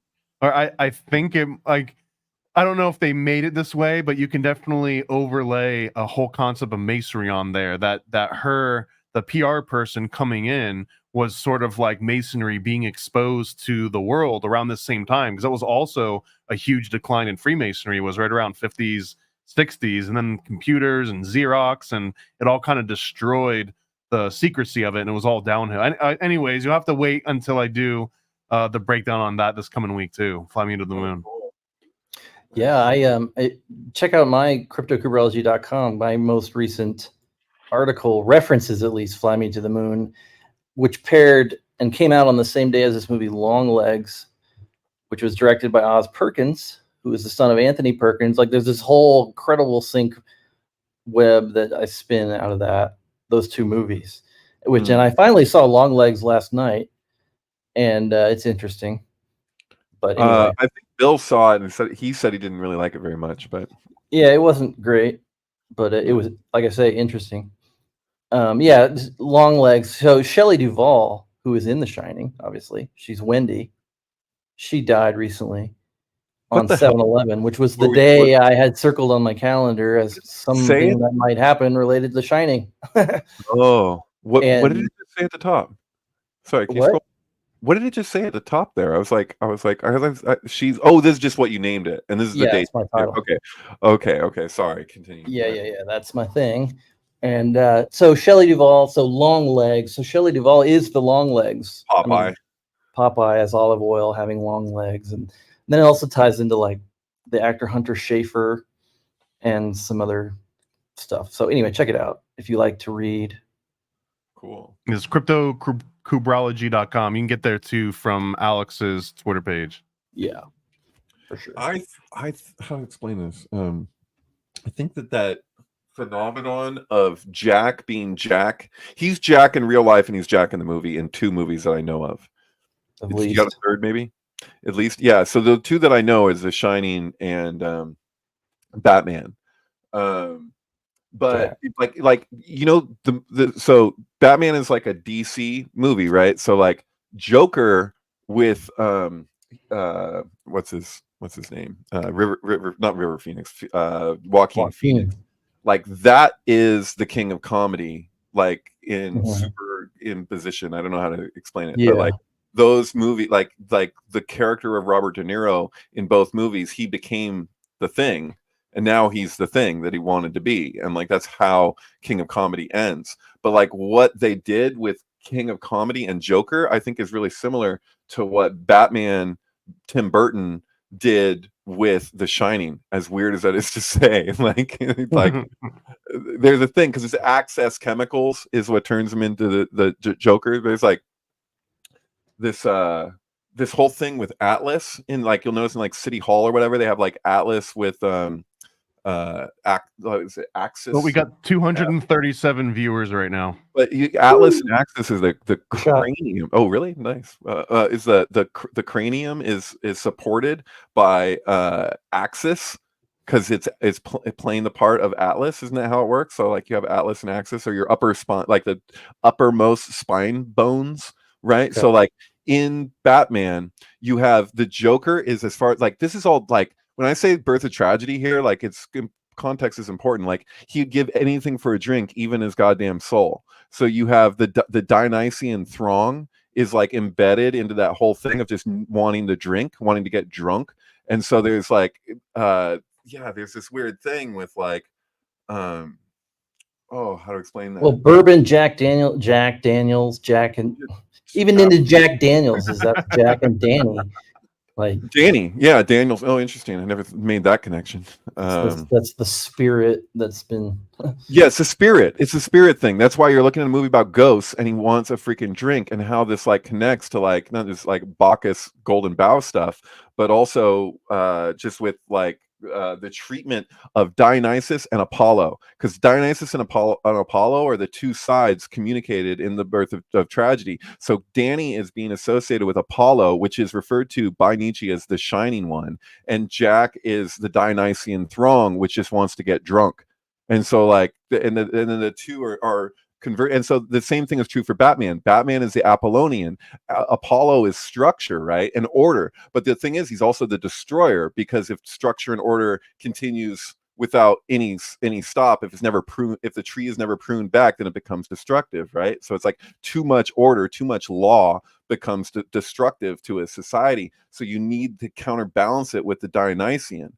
And so like there's examples like all through time where you can see like, isn't it interesting that like the Apollo mission happened? That's 69, right? That's Woodstock, that's Helter Skelter. There's like these different like the two sides of the thing. But like Batman becomes like, if you look at the Christopher Nolan ones, it's like who's really inspired by Kubrick, like a lot of directors are, but you can see the way that you start to question like who is the good person in this scenario. Like it gives you that like, and the trolley problem or something, you know what I mean? It's like you're like can't even tell all the time. You're like, wait, is it actually like, should I be rooting for the Joker? Actually, isn't Batman kind of like messed up? You know what I mean? Batman's a fascist. Yeah, because it's too much order is destructive. I think. Well, the Batman's parents basically were running an MK Ultra sanitarium facility, and that the Joker kind of is like one of those victims of, say, Ewan Cameron that put them through this like if there wasn't a Batman, and if the Wayne family didn't exist, then the Joker wouldn't exist. The Waynes are the bigger evil because they create the Jokers and the Harlequins and all of the different bad guys, and that you wouldn't need a Batman if the Waynes and the income disparity. That's the new woke ideology of dude. What was the theater called? What was the theater called where Batman's parents were killed? Pop quiz. Monarch. It was Monarch Theater in the comic. Yeah. Monarch. So the comic that revealed Robin's backstory, which involved what was it? His parents, because he was orphaned by his parents, walked a tightrope, like in The Walk, like they died on a tightrope, and Batman is investigating his parents' murder. That issue of Batman came out the summer of Woodstock and Helter Skelter. It's kind of crazy. So it's like August 1969.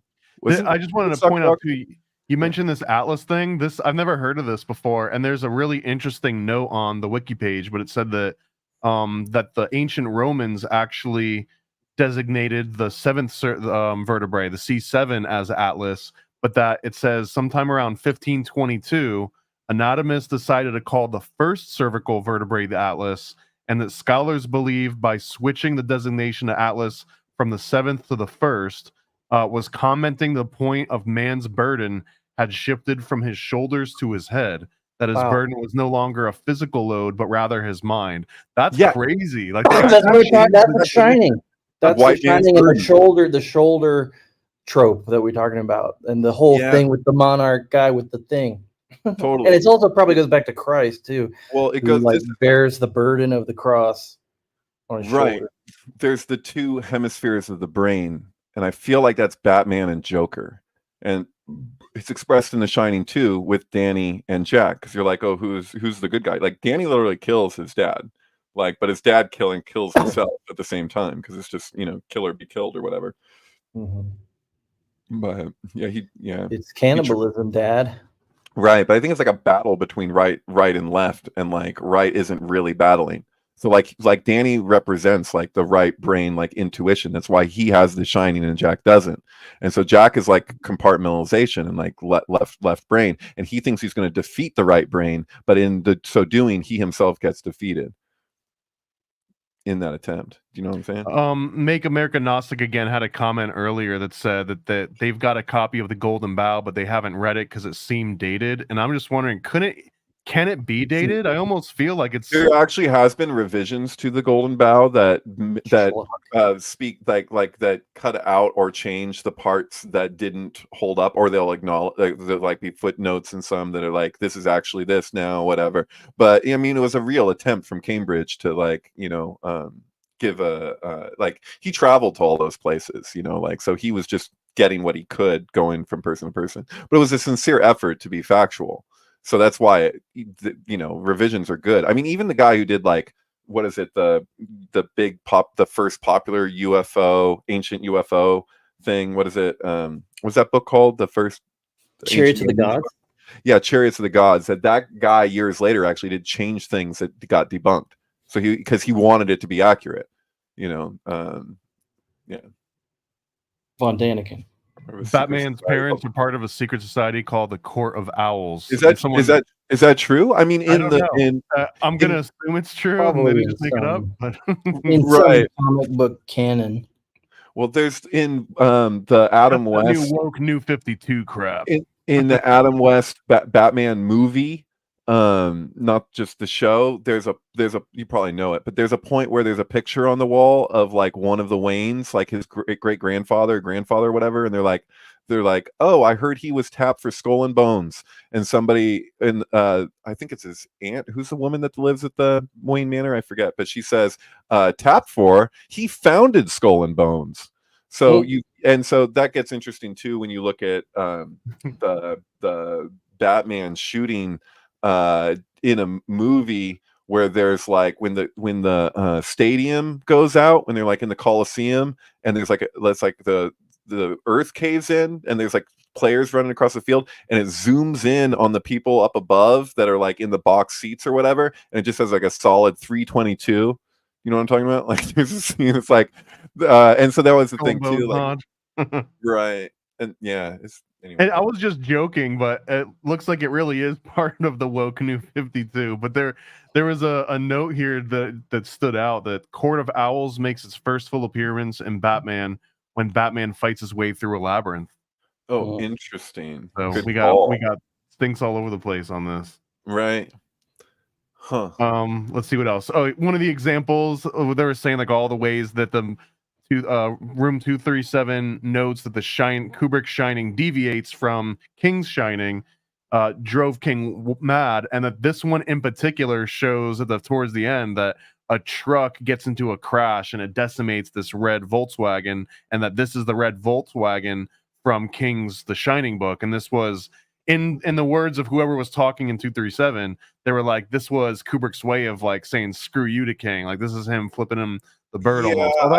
I don't know if it would have been that personal. That seems too petty for Kubrick. Yeah, I don't think that. I think it's deeper than that. I personally, but I can entertain that for sure. The thing is, like, do they mention it? I haven't seen Room 237 in a while. Do they mention that the road at the beginning is called Going to the Sun Road in real life that they're on? I don't think so. No, I don't think they mentioned that. They're in a yellow Beetle and they're on Going to the Sun Road. So like Saturn yellow. Remember? Yeah, which is interesting. You mean they ate each other up with the Saturn thing? Yep. But Saturn, second sun, kind of. It's a yellow Beetle. This is a red Beetle. It's also German. The first people to drive Volkswagen Beetles were Nazis, and then it became a symbol of hippiedom in America. Like that's another way in which like that happened.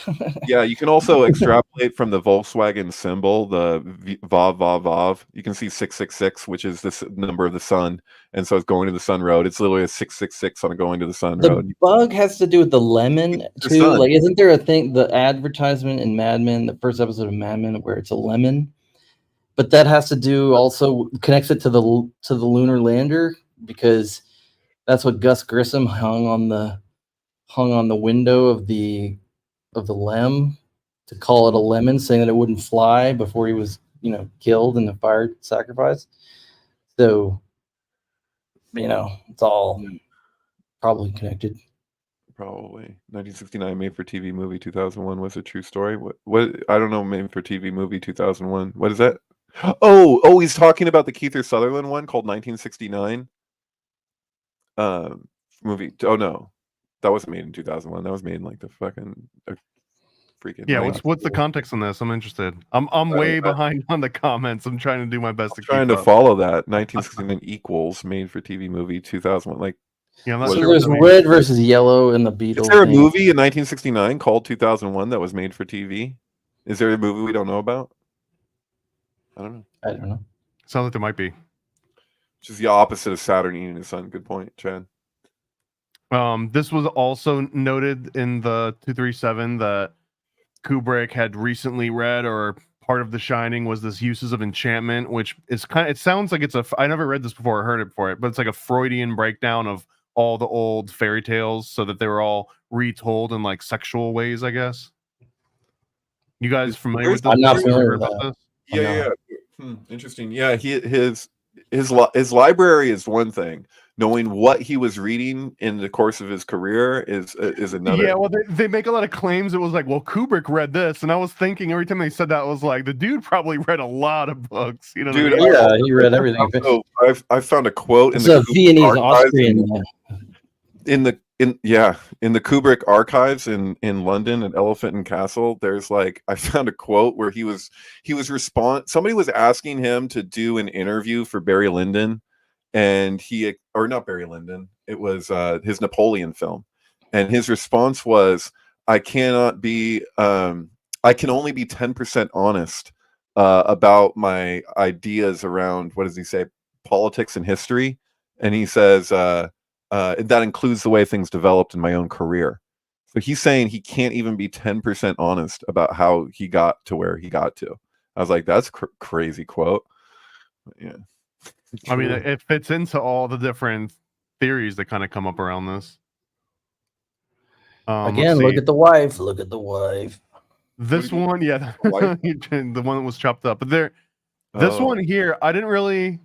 I mean, if unless it's just more of the like moving chairs and tables around for the disorientation aspect, but that this guy's pants and his tie and his shirt, like they just completely switch up from shot to shot in this one scene. Do they tell you in room 237? Sorry to keep doing this, but do they tell you in room 237 that he's like the guy? He's they the man behind the man. He's the boss. He's the one that yeah. He's really doing the interviews for, what is his name? Jesus Christ, Barry Denon. He's that's Bill Watson. This is Bill Watson. Thank you. Yeah. As in this was Mark's take, is like, as in what's on the bill. He was kind of arguing that Bill Watson, who is wordless, he's kind of mute almost, is following them like a camera kind of follows.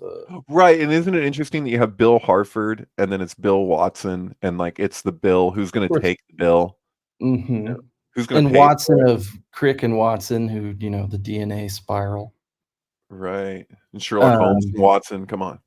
Yeah, Sherlock Holmes, and he's kind of a. Barry claim Denon also shows up. What was that? The claim that this is supposed to represent JFK. Oh, yeah. Well, he shows up in Poltergeist. The parents are watching TV while they're reading a book of Ronald Reagan, and then he's on the television, and it's called A Man Named Joe. Is the name of the movie, and he's dead. And he just found out this character, this actor in this other much older movie, had found out he was dead and that he'd been shot down in a plane in World War II or whatever. And so he's in heaven, and they're like explaining to him. So that's the scene that plays in Poltergeist. And so just like I'm saying with Jack, that's a movie where he's finding out that he's dead. Like, and it's interesting that they would play that, even that scene in Poltergeist, in regards to the mother is reading Man and His Symbols, Carl Jung, while the father in Poltergeist, Coach Fox, what's his name? Coach. Yeah, Coach. He's reading the Ronald Reagan book. So you have Ronald Reagan and Carl Jung, and then the same actor has a red book on his desk. It's pretty interesting. Yeah, I mean, this is Barry Nelson, who played James. He was James Bond. He played James Bond in Casino Royale, but he looks like that all the time. He's always looked like that. I don't know why. Wait. What? Hold the phone. You're telling me that Barry Nelson played James Bond in the what's his name? Peter Sellers Casino Royale? No, where he's the real. No. He couldn't have because that was Yeah. Peter Sellers. Am I wrong? Maybe I'm First wrong. actor to portray Ian Fleming's secret agent James Bond. But in which movie? Oh, it couldn't have been Casino Royale unless because wasn't that the spoof? It was a television show, television anthology series Climax. Oh, really? Sean Connery's by 8 Oh, years. thank you. Okay, because there's also Casino Royale with Peter Sellers, who's in Lolita. Right. That's true. Barry Nelson is also in. Well, he's in Airport, which. Oh, really? Starts. Ooh, that's eerie. Yeah, Airport. Which kicks off the disaster genre, which Big Bus is a part of. Actually, Big Bus is a spoof of that genre, which is pioneered by Airport. Anyway, that's a digression and a half. So Ian Fleming's, according to himself, his ideal conception when he was writing James Bond was that it would be David Niven. And David Niven is with Sharon Tate in her first movie that had 2 alternate titles, one 13 and the other one Eye of the Devil, where she plays a witch. But that's a Golden Bough movie. Like that movie is Golden Bough, like verbatim. Like that's the whole premise of it. But so David Niven, who was this ideal of Ian Fleming, he was used as the real James Bond in the spoof Casino Royale with Peter Sellers.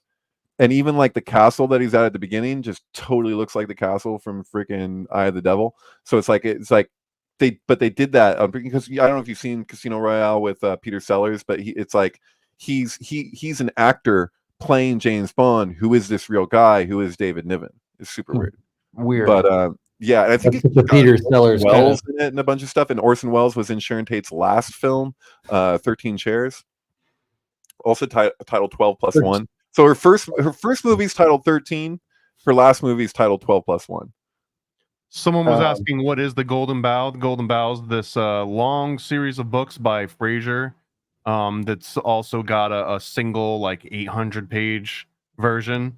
But this was famously. So you tell the story about the Golden Bough, David.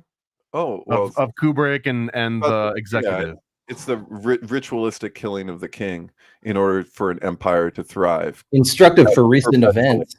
So what magazine was it saying from? that the elites need to every so often, if you want to trim back the tree, so to speak, like if it's left to its own, it'll become destructive. So the elites have to sacrifice of themselves every so often. And so we would ritualize this in ancient times where an outsider would challenge the king to combat. They do it different ways. It's where you get the suicide king too, because sometimes the king would just kill himself in front of everybody. And that could be him stabbing himself to death. It could, it could connect to the Wicker Man thing. So like if you let like the burning of the man and the Wicker Man and all of that, like you could burn the king in there. But I guess what point is that there's examples of a reversal of that ritual that we see described in the Golden Bough happening in the world in very like in very particular ways. So Kubrick responded to this executive saying that he didn't have time to read mythology after Kubrick had sent him an unabridged set of the Golden Bough, and Kubrick responded to that with this isn't mythology, this is your life. And so meaning that he took its application very seriously. Jim Morrison referenced it big time as well. Not to touch the earth, not to see the sun is a Jim Morrison song that is 2 chapters side by side in the Golden Bough. And in that song, he says, dead president's corpse in the driver's car, the engine runs on glue and tar, come along, not going very far, to the east to meet the czar. So the czar is the king. So he's talking about like that the dead president corpse is connected to this other faraway ancient thing that people don't realize. And so Kubrick and Jim Morrison were both really fixated on that, which I find interesting. They weren't the only ones. This is it right here, the Golden Bough, Study of Magic and Religion, Sir James Fraser. And this is the one that also Aleister Crowley ends up summarizing and basing a lot of his work on top of this as well, right? Right, because he's looking at tarot as like the royal road. So he's seeing tarot as cognate with tetragrammaton, which is a family. So Yud Hey Vav Hey, a father, a mother, a son, and a daughter. That is the like expressed as a royal line, but really it's everything. It's just creation. So it's complicated. But you have two orders. You have the order that's the actual what we see in nature, and then you have the order that is mind created in our compartmentalization and us replicating that in our various structures, which includes politics. So like politics is doing that same thing. It's replicating what we see in nature, but it only gets so close. And that's like the meaning of the Tower of Babel. That's also the meaning of like Solomon's temple, is that, yeah, you build the thing because what else are you going to do, knowing full well that, just like your own life, that you have birth, growth, decay, and death. But this was a safeguard that ancient people had against corruption, was self-sacrifice of the royalty, that they know that this is part of what goes on, but they would try and get out of it.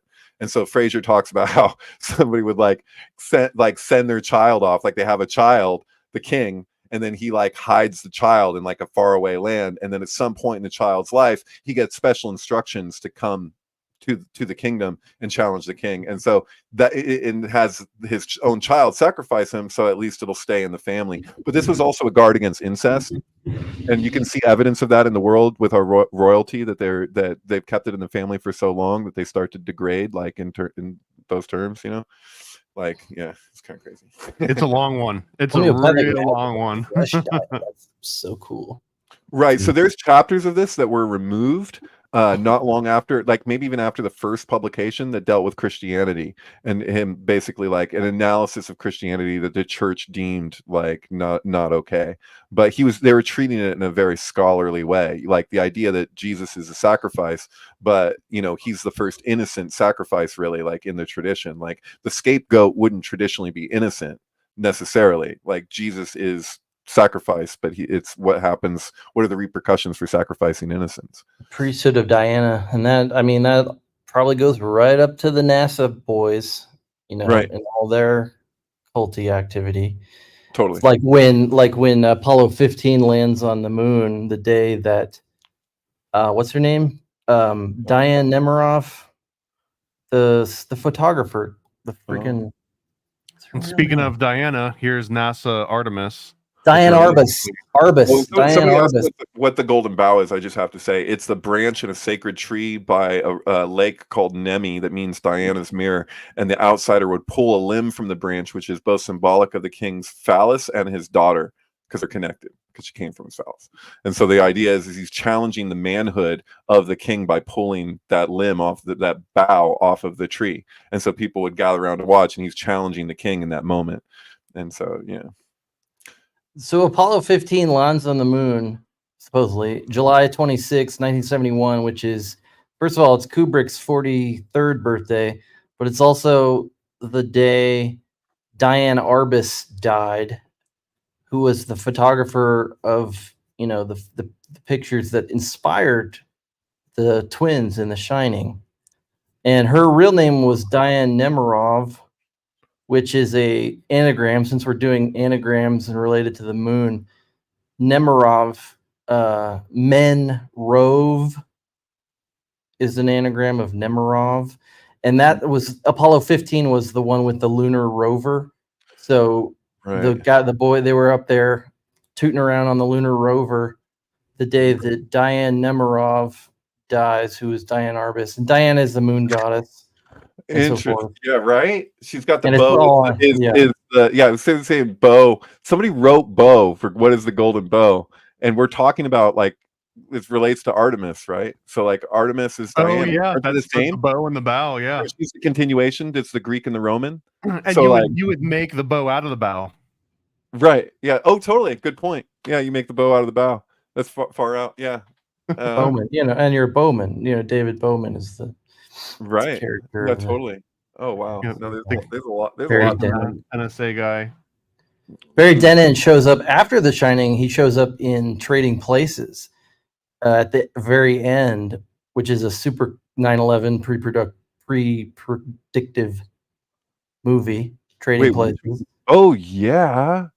And that's the twins thing too, because Mortimer and whatever is like those two guys. Yeah, Trading yeah, Places, the and then they have twin, to trade places, and it's the like and then brother. the twins of the other people because like the two pillars because they represent like one pillar together as like twins. They'll even mimic each other's movements, like when they're drinking coffee and stuff, and the Yeah, way they're coordinated. yeah, And like show them side by side. And you're like, oh, you have these two pillars, and then you got the other two. The other two pillars are Eddie Murphy and Dan Dan Aykroyd, and Aykroyd. So you got like Dan, yeah, another yeah, and one's rich Dan, and one's poor, and all the implications in terms of class is applied to the. Oh my God, that's a trip! But and so Jamie Lee Curtis is in there too. There's so much in that movie. I mean, it's a John Landis production, which is he yeah, includes a "See You Next Wednesday" in every single one of his movies. every single everything. But then And there's also like thriller.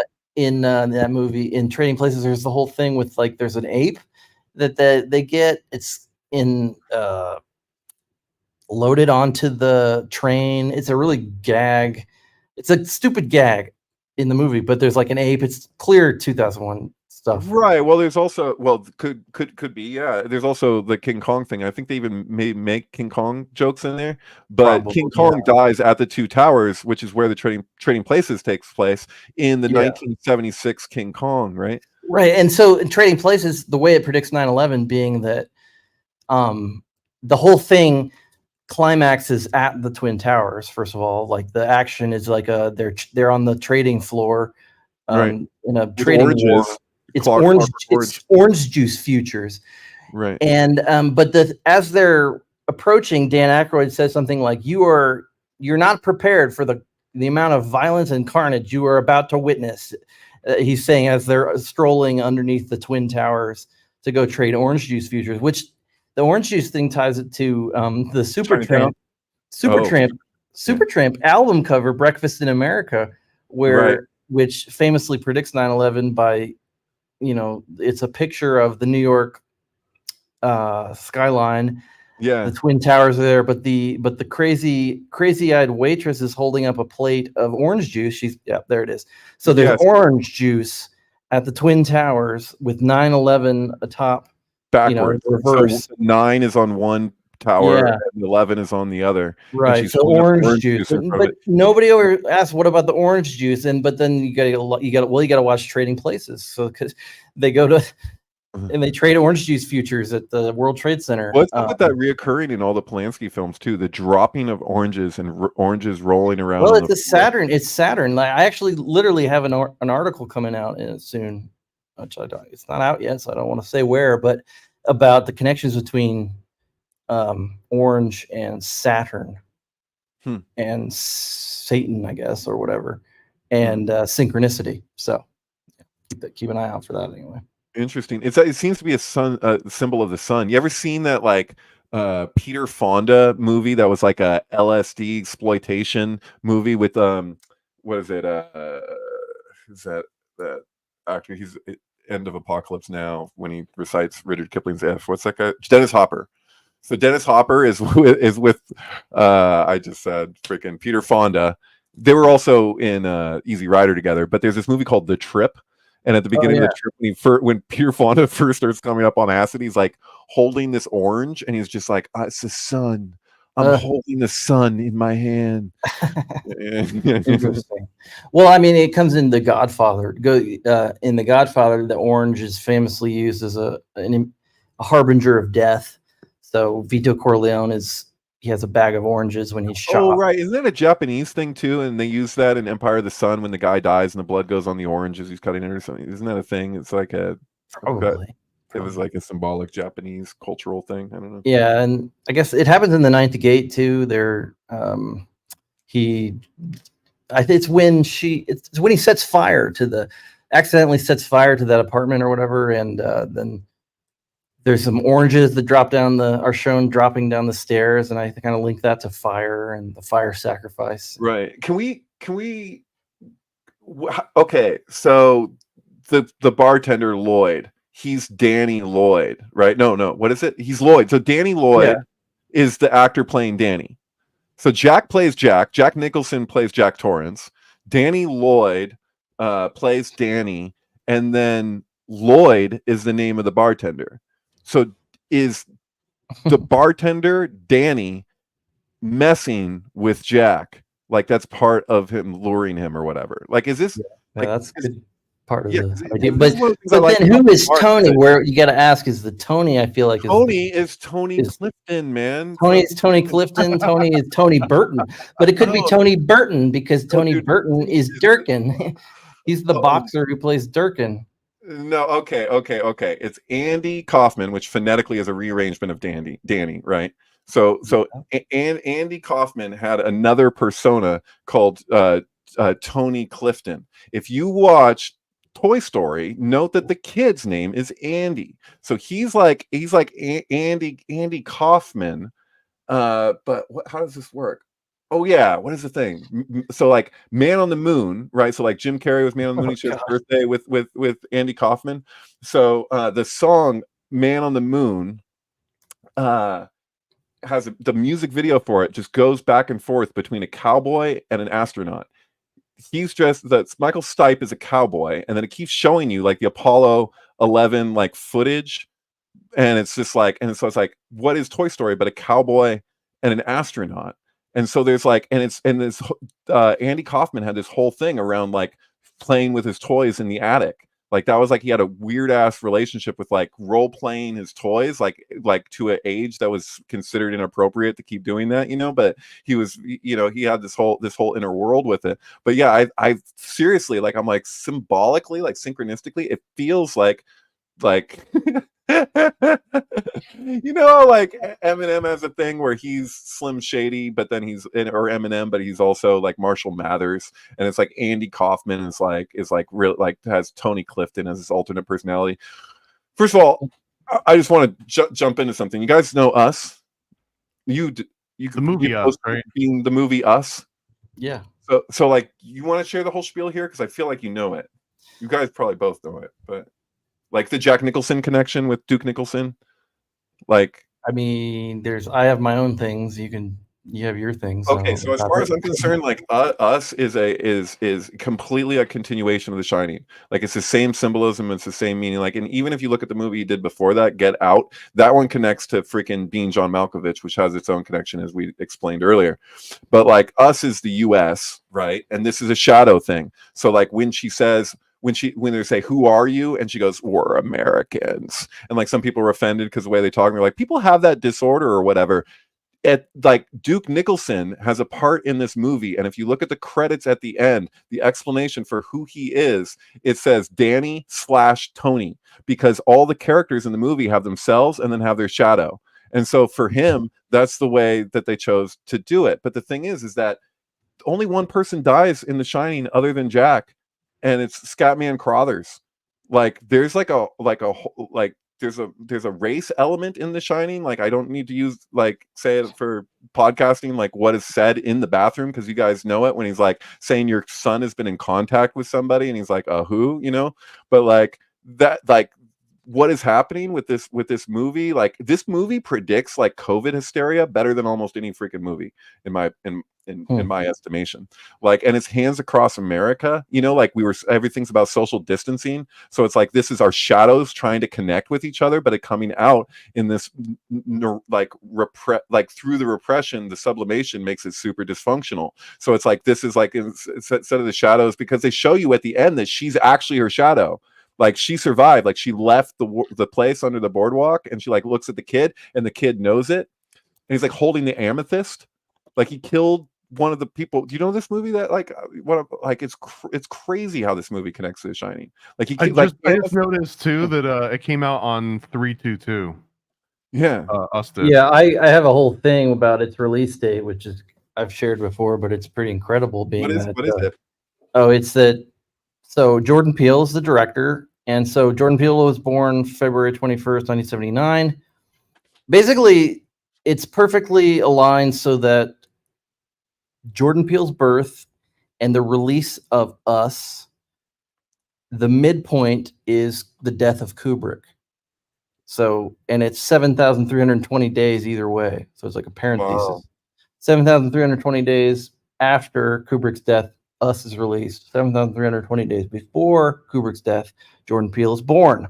And Jordan Peele makes this movie. He makes Get Out, which is a heavily being John Malkovich coded thing, but it also came out on Donald Trump's K Day, which is what I call the day when someone reaches the age at which Kubrick was when he died, which is important constant for all sorts of reasons. But Get Out came on that day, and then Us came out, like I said, in this weird relationship with Kubrick's death. So I think maybe Kubrick might be inhabiting the body of Jordan Peele. I don't know. Sorry. Something like that. That's where you're going with it. Oh my God, that's trippy. That's a trippy thought. What do you think about the claim that this final scene had some sort of like huge symbolic importance because it shows Jack Nicholson's name inside of, I think, either the C or the O. It actually has Jack Nicholson in the Shining photo, and then it also has Jack Nicholson in the yellow VW bug in the background. So that there was this claim that as the credits scroll, that all this was intentional for reasons. Well, it's interesting too that it's 777. Like there's seven in each row, right? True. And so like if you add up the English gematria for the titles of 2001: A Space Odyssey, if you do the math of The Dawn of Man, Jupiter Mission, 18 months later, if you make 18 actually 18 as written, and Jupiter and Beyond the Infinite, then what is it? What's that? 777. Well, no. What were you? What is the whole phrase? The equal 777. The whole phrase. What do you? Oh. Well, there's a lot of things. I mean, there's the lightning flash of the Kabbalistic tree, total 777. So, like, if you add up that's not what the add two value, that'll be 93. But if you add up the values of the Hebrew letters as they exist through the lightning flash, what's that? What do you? It's not quite. No. Exactly what you were saying. No, but you mean the actual not gematria, but the actual letters in Hebrew. Yeah, I'm saying the gematria of the Hebrew letters as they extend through the tree, total 777. If you're following the pathway of the lightning flash, which makes you treat Gimel as though it's a diagonal, even though it isn't, because that's the Masonic G. It's like looks one way when it's really another. But anyway, yeah, no, it's just so Kubrick. It appears that Kubrick encoded the gematria of the Kabbalistic lightning flash into 2001: A Space Odyssey, because that's literally what you're doing as you move through the film. You start on Earth, you go to the moon. It was Saturn in the book, it's Jupiter in the movie, like the Jupiter being Chesed, so it's like the last before the abyss, and so Jupiter and Beyond the Infinite is him crossing the abyss, and then the supernal is at the end, and then it comes back down as the child, as the Mashiach. So you have like the Messiah descends to heal humanity or whatever you want, hippy dippy stuff you want to call it. So I don't know, intentional. Okay, go ahead. Yeah, fine. No. What do you think about the intent of this particular scene here? Well, I mean, intentional. Intentional. Like I said before, I think the whole movie is set up to be a fractal in and of itself. So these things are just like, this is sort of halfway intentional. Like it's set up to create these kinds of correspondences. And I don't know. Yeah, you could go as far as you want in terms of how intentional. Like there's different ways of syncing it. So like John Fell Ryan has done it forwards and backwards, but you could do it all kinds of different ways. One of the ways we've done it, or just determined is a good way of doing it, is like 19-minute staggered intervals. So you start one at 00, and then you start another one at 19:00, and then watch the signing in that sync with that, and it's actually incredibly, like, there's a point at which Halloran, it's literally like a mirror image. Like there's complete mirror image. So it's hard to describe. But anyway, the point is that the movie is set up to be synced in innumerable ways against itself, and nobody has even really scratched the surface. Oh, let's not forget that The Shining, if you consider what the dedication to the book is, when the very first page of The Shining, where it says to Joe King, who his son, and he says, "Who shines on." And so there's like the John Lennon song "Instant Karma," "We All Shine On" appears to be like the inspiration. I think more than that. I think he admitted that. So there's another Well, there's many like there, John Lennon references. there's But one of the first movies ever, like in literally like 1890. One of the first movies ever. I think it projected in America or something. It's called Monkey Shines. yeah, And, yeah, so it's like. well, that's the other Stephen King book, but the movie is not Stephen King's book. Don't No, they but have the same title? Where the yeah, guy gets the helper monkey? yeah, and it has a 237 in there too. Right.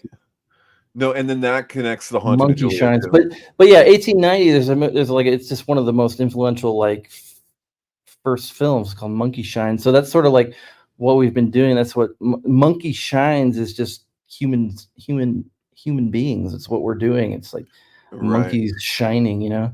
So Right. Doesn't it have a paraplegic man? Does it say here? Or should read what's in front of me? I don't know. It's yeah. Oh, quadriplegic. Yeah.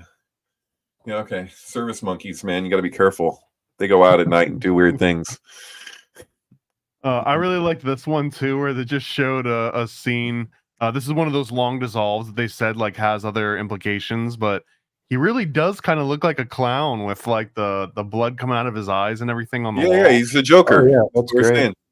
So like this scene, by the way, like when the girls are dead, it goes the way it cuts back and forth, that they're dead, but they're alive. They're dead, but they're alive. And like I just couldn't I should overstate this because I think it's significant, is Kubrick's explanation of like that being like the core issue of like what is positive and what is negative. Like he's treating it that to have any life, even if it's hell, would be positive. I see this throughout the movie, like them dying and then they're alive and then they're dead and they're alive. It's like, you get where I'm going with that? It's trippy. Well, this is more of like that cycle of death and rebirth, and that's kind of the story of the Minotaur too, I believe, right? Because that was an annual ritual that they had to constantly do forever and ever until someone beat the Minotaur. But it was, in theory, that was supposed to be impossible because that was the cycle. Totally. What else here? This is the the pattern of the launch pad 39A and Kennedy's Space Center from an aerial view, and they also note in 237 that here it shows the ball rolling up the road basically, but then when he stands up and they show the scene again, it's inverted. It's now 180 degrees, and the ball no longer could have come from this road, or at least it's now trapped in this little like cul-de-sac kind of. Right. I thought that was interesting how they like here's an example of it. So here he is as the ball rolls up, but then when he stands up, look at the ball. The ball is now no longer has a way to get back out. Yeah, they flipped it, and he's done. Like, I highly recommend a False Flag Odyssey. I think it's 2001. A false. That guy who did that blog on. Do you remember that, Alex? Yeah, I don't remember his name. Yeah, I can't remember his name, but we interviewed him. That was great. That was like one of our better always records, I think. But no, God, what am I saying about this? Is this what you're talking about right here? 2001, A False Flag Odyssey by Joe Bisden. Yeah, this is good. This is good, and it checks out. Like the guy, this is based. Like the guy makes an argument for the flip scenes in 2001 and the way that they actually end up communicating another like aspect of what's actually like happening in it. Like it's I wouldn't do it justice, but it's a pretty good analysis. Keir Delay saw this and he liked it. Keir Delay looked at this. I remember him telling me that. Well, I'll bookmark this one for later. This actually looks awesome. Oh yeah, it's dope. It's up your alley for sure. Okay. So this was one other final one that I had to go and look up because I had read it before. They didn't make any note of it in Room 237 documentary, but they're talking about this very final scene. They just found the guy. We know who he is now. This just happened like last week. Really? Yeah. Well, who is he? He was a dancer in like the 1930s or something. He was like a famous dancer. I think I bookmarked it on Twitter. Okay. I'll go seek it out later. It took me a minute. Well, so this blog post, I don't know how accurate any of this is, so grain of salt in a way, but they're saying that this 1921 image is actually photoshopped from 1923. Here, I'll read it as I actually show it on the screen here. Uh-huh. So here's the famous Overlook Hotel photo at the very end of the movie, and it says that it's actually photoshopped from 1923. Politicians and economics from the Wilson era have been airbrushed into the picture. Why was the year changed to 21? Well, because most of the politicians, economic, and advisors of the Wilson era left office in 21, which matches the date on the final image. And it's, as Stanley himself quoted, every face around Jack is an archetype of the period. And this Reddit post, which I remember reading somewhere else, what it says, most of the people on the final images are from the Woodrow Wilson era, and under Wilson's era, blah, blah, blah. And they also mention the actual people that are on this. So the people it says is, let's see. Rob Agger has a video on this that says what you're saying. Woodrow Wilson himself is the man directly behind Jack with the mustache and glasses. No shit. So, and again, I don't know how accurate any of this is. Let's zoom all the way in and actually point out what we're talking about here. Well, I thought that these guys were connected to the Fed. Wasn't that the deal? That's the theory. That this is Woodrow Wilson himself, 1923. Because he established the Federal Reserve. Yeah. Benjamin Strong. Well, he didn't. Well, he's the one that signed it. It was established by the Jekyll Island Hunt Club, and they're the ones that got him to agree to it. Benjamin Strong Jr., the first governor of the Federal Reserve Bank, is the man on the right next to the man who is smoking from a pipe. People. I don't know if I know which one of these people or all the best people. It's right. Yeah. That's another. Yeah, it makes more sense with that exact note. Yeah, he's telling you that these are the people behind the freaking Federal Reserve who probably killed all those people on the Titanic, and that's what this movie's really about, the Titanic. Well, I assume that's this guy right here, because maybe that's the pipe that he's talking about. It doesn't really look like a pipe. It looks like a party favor. Yeah, I don't see anyone with a pipe in here, so let's just say that's the guy, because that one also looks obviously airbrushed in for the level of detail. So there's so many more. So Margaret Woodrow Wilson, daughter of President Wilson, is the woman next to Jack on the right. So that apparently is Woodrow Wilson's daughter. Then you've got Eleanor Wilson McAdoo, who's another daughter of Wilson, the woman directly behind the woman in the front wearing a floral headband. So that's her right there. She was a looker. Then they've got Bainbridge Colby, President Wilson's Secretary of State, who's standing right to the next of the woman directly behind. You know what Jack. This is? Dude, this is an inside joke. You're looking at the jet set, and it says July 4th ball. This is Independence. It's like, we're not like... Right. That is such a satirical freaking joke. They're all laughing at an inside joke together, and we're over here just like staring directly at it, going into it, and just. And where is this? This is inside the gold room, right. And there was another. I'm not going to dig it up, but there was there's something about him saying your money's no good here in the gold room because it's fiat currency. Money's no good here. Real gold, and that Kubrick was actually an advocate for putting your money into gold because of like the fiat. So it seems like there's a there when it comes to this being the actual reference to like the Federal Reserve and gold, and it's just one of the many different lenses you can watch this movie through. But this was one of my favorites. I don't know. Is that Woodrow Wilson? I want to know if I can find an actual picture of Woodrow Wilson in 1923. Let's look at, I mean, we don't have to now, but you can see the original photo without Jack, and who that guy is.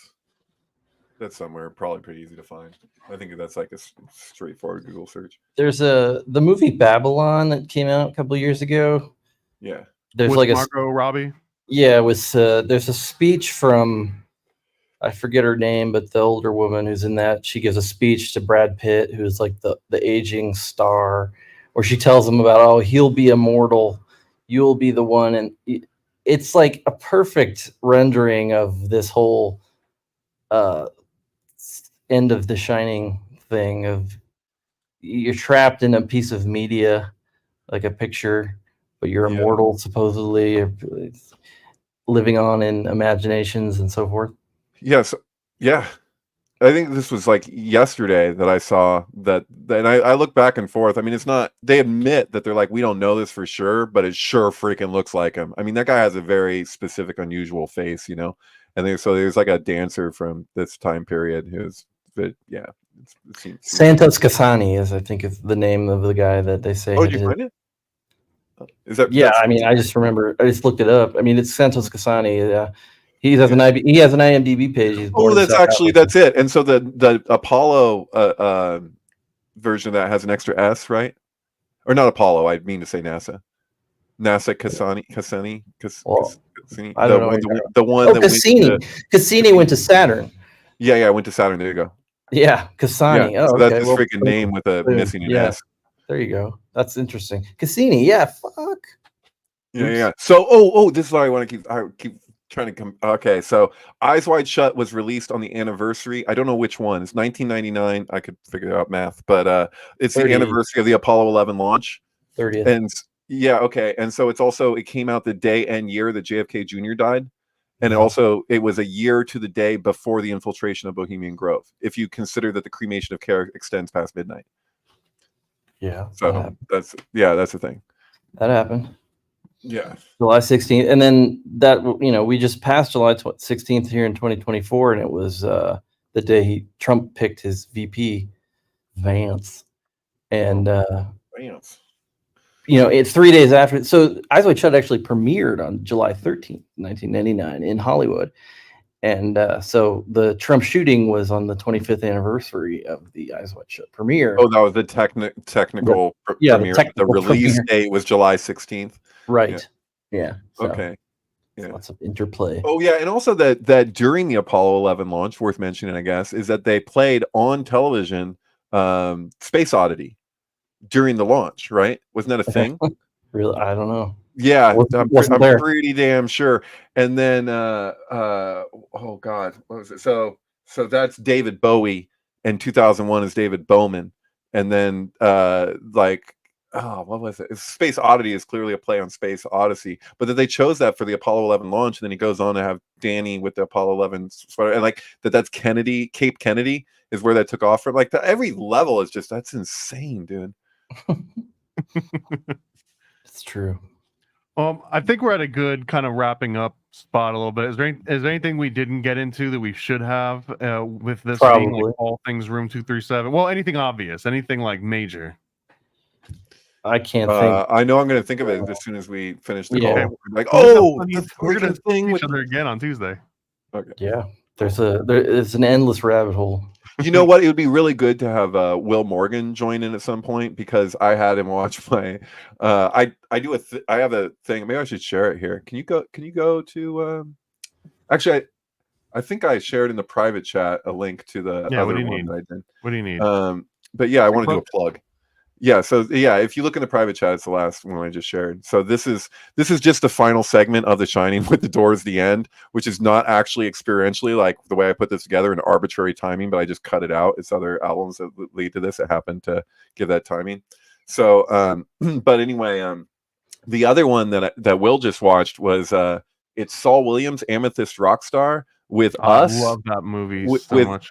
With Us, and then The Shining mirrored against itself, so just like side by side, so it's just like I don't know, but that's the one that we watched in your when I came to visit, you watched that. It's crazy. So I realized more and more stuff about it. The more I got into it, I was like, wait, like Amethyst Rockstar, I put those together without noticing that kid in that movie kills one of the girls, one of the twins. There's twin girls, right? So he kills one of the twins with the amethyst. And then in the last scene of the movie, he's clutching the amethyst in the car. Amethyst is used for protection against drunkenness. They say that where the amethyst got its color was from the wine of Bacchus, or that Bacchus cried wine, or some weird thing like that. I forget. But yeah, so he's got the song Wine on here. It's the new Wine Sign on the Vine. If you watch the thing, dude, this aligns when he's getting a drink. And he's like, I'll give anything for a drink, even my goddamn soul. And then Saul Williams is like, you don't have to sell your soul. You sell your soul if you want it, but that don't mean I'll buy it. Like that whole thing of like it's crazy. But yeah, there's a whole thing. Amethyst, protection against drunkenness. I think that like I don't know what the hell, but yeah, it's this all the same. I want to do a decode on the Saul Williams movie. What was it called? Slam. where he actually performs Amethyst Rocks like in the movie itself. Yeah, I slung amethyst rocks on Saturn blocks till I got caught up by Earthling cops. Yeah. They wanted me for their army or whatever. But yeah, no, it's just it's crazy, and it's layered. So I recommend this is, you can see this at SyncBook along with all of David's other awesome videos. I can't do nearly as good of a little blurb that Andreas always does for you, but you can go to SyncBook, you go to film, right? Yeah, it's weird that the images aren't popping. Oh, there we go. It's because I'm like doing a million things on the internet right now. Oh, right. Go to SyncFlix, and then this will have all these different videos. Oh, look, there's Meta Egg. Shout out to Will Morgan. Yeah, Will Morgan would be a good contributor to this for sure. So Will, you're invited to the next one. You were invited to this one, but you're invited to the next one too. You're invited to all of them. Yeah. Always. Go to SyncFlix and look at all the videos. They load a lot quicker, I'm sure, if you were loaded on your computer and not mine. Yeah, I think there's about 200 here. I have some on my Twitter that aren't on here actually, but for the most part they're the same. And then cryptokubrology.com. Yep, that's I'll me. pull it up again here. I have my own little site. It's official now. Yep. That's where I'm all my writing is. Like there should be a link to this on the SyncBook website. We should have that. Hey, ooh, who did those great pictures down there? Look at that. Who did that one? You did a couple. I did 2 of them. Yeah. No, they all look great. Yeah. Absolutely. Pretty happy about them. Yeah, that's all my stuff, and I'm on X, and it's cool. This has been fun. I'm having a good time. And if I thought I would have put everyone's links in the comments, but I'll do that afterwards. Put all the links in there. You're gonna do Paranoid American? They all know you anyway. Well, no, I've actually. I'm glad you asked. I've actually got this video and all the ones that we're doing on Capricorn 1. I'm gonna do Fly Me to the Moon. We're gonna do Moonwalkers, which has, I can't remember all the different people in Moonwalkers. It's got the dude from like Harry Potter, Weasley. Ron Perlman. Ron Perlman's got that in it. I'm trying to do all the different Kubrick / Moon movies. I think I also want to do Operation Avalanche. And Andreas said he really liked that one. So maybe when we figure out, maybe in like a week or so, I don't know. Have you guys seen Operation Avalanche before? No, haven't. Okay, let me just pull up the page for it really quick so everyone knows what I'm talking about. It's there was a comedy show that I knew this guy from called Nirvana, the band, the show.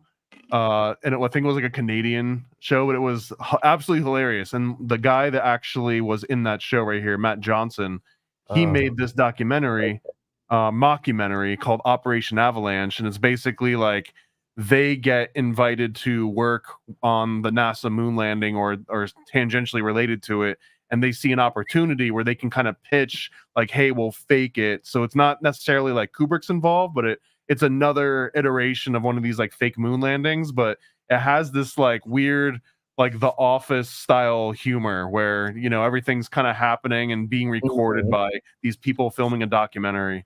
The other, there's one more obscure piece of Kubrick moon landing media, which is the Imagine Dragons music video for one of those songs. I can't remember the name of it. On Top of the World.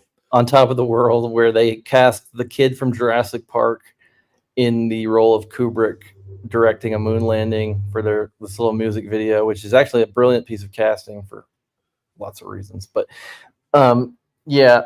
that's a whole other thing. Yeah, but anyway, this album that this is from, like, I wouldn't ever listen to Imagine Dragons on my own just because. No. But for sync purposes, this goes with Cloud Atlas. It's called Night Visions, I think, something like that. That song appears on.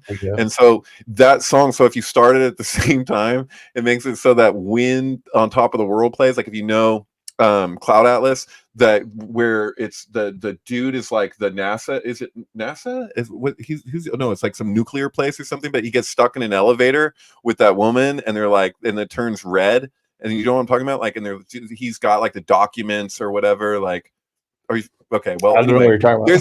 There's a scene in Cloud Atlas where he's I've never seen stuck that. in an elevator for a while, and it's like red, like the Howl getting shut down. Like it has that glow, that red glow, kind of like what's behind me. But that length of them being in the elevator where it's red is the exact length of On Top of the World. So it's this is kind of a, I don't know. It's on the page of Sync Films. But something's going on with that band. Yeah. So anyways, for the next week, 2 weeks, probably the next 3 weeks, I'm gonna try and do as many Kubrick Moon live streams as humanly possible. I'm not sick of it yet. In fact, we just uncovered a whole bunch of new stuff that I had never heard of. So if anything, I've got more fodder to keep looking over. But I'm I'll gonna be happy play. to join you again I'll join you again. You guys are invited for every single one of them. I'll send you a list of the ones we got. Again, like I mentioned, we've got Fly Me to the Moon, which I might do Monday or Tuesday. I haven't figured that out yet. I'm definitely doing Capricorn 1 on Wednesday. Earlier I recommend in the day. doing ones that aren't send in you the all theater. What's that? I would recommend doing ones that aren't in the theater currently, but I could go try and see it. At least available. I want to do all of them. So if I got to do 2 or 3 a day, I'll do 2 or 3 a day. We'll see how that works. Oh, I see what you're saying. This is the theme, and you're continuing with that theme, and Fly Me to the Moon is within that theme. Therefore, at some point, you're going to do that. Correct, exactly. And the main reason is because I just launched my NASA comic at nasacomic.com about Stanley Kubrick directing the moon landings. It's a campaign on Kickstarter and Indiegogo, and it's only going on for the next 3.5 weeks. So for those next 3.5 weeks, I'm putting my all into pushing this thing and just getting all the coolest Kubrick and Moon talks together in one place. Dig it. So thank you guys for coming. I'm going to lead us out with a little walkthrough of exactly what the NASA comic is all about. So I'll see you guys in the next one. I'll definitely see you guys on Tuesday, right? Cool. Sure. Yeah. All right. Thanks for the chat, for everyone popping, and thank you. Hang around and watch this little clip and see if you might be interested in the NASA comic. So see you guys. Thanks. Hey, thank you for watching / listening to another episode of whatever you're listening to. Paranoid American Podcast, Occult Disney, Paranoid Programming, Sound Science. There's a bunch of them, but whatever it is, I appreciate that you're listening / watching to this right now. And if you really want to support Paranoid American, if you didn't know this, in addition to being a podcast, we've actually been publishing comics since 2012, so over a decade. While I was still at Disney, I started this company to publish a little book called Time Samplers, and it's exploded into 60 different titles at this point.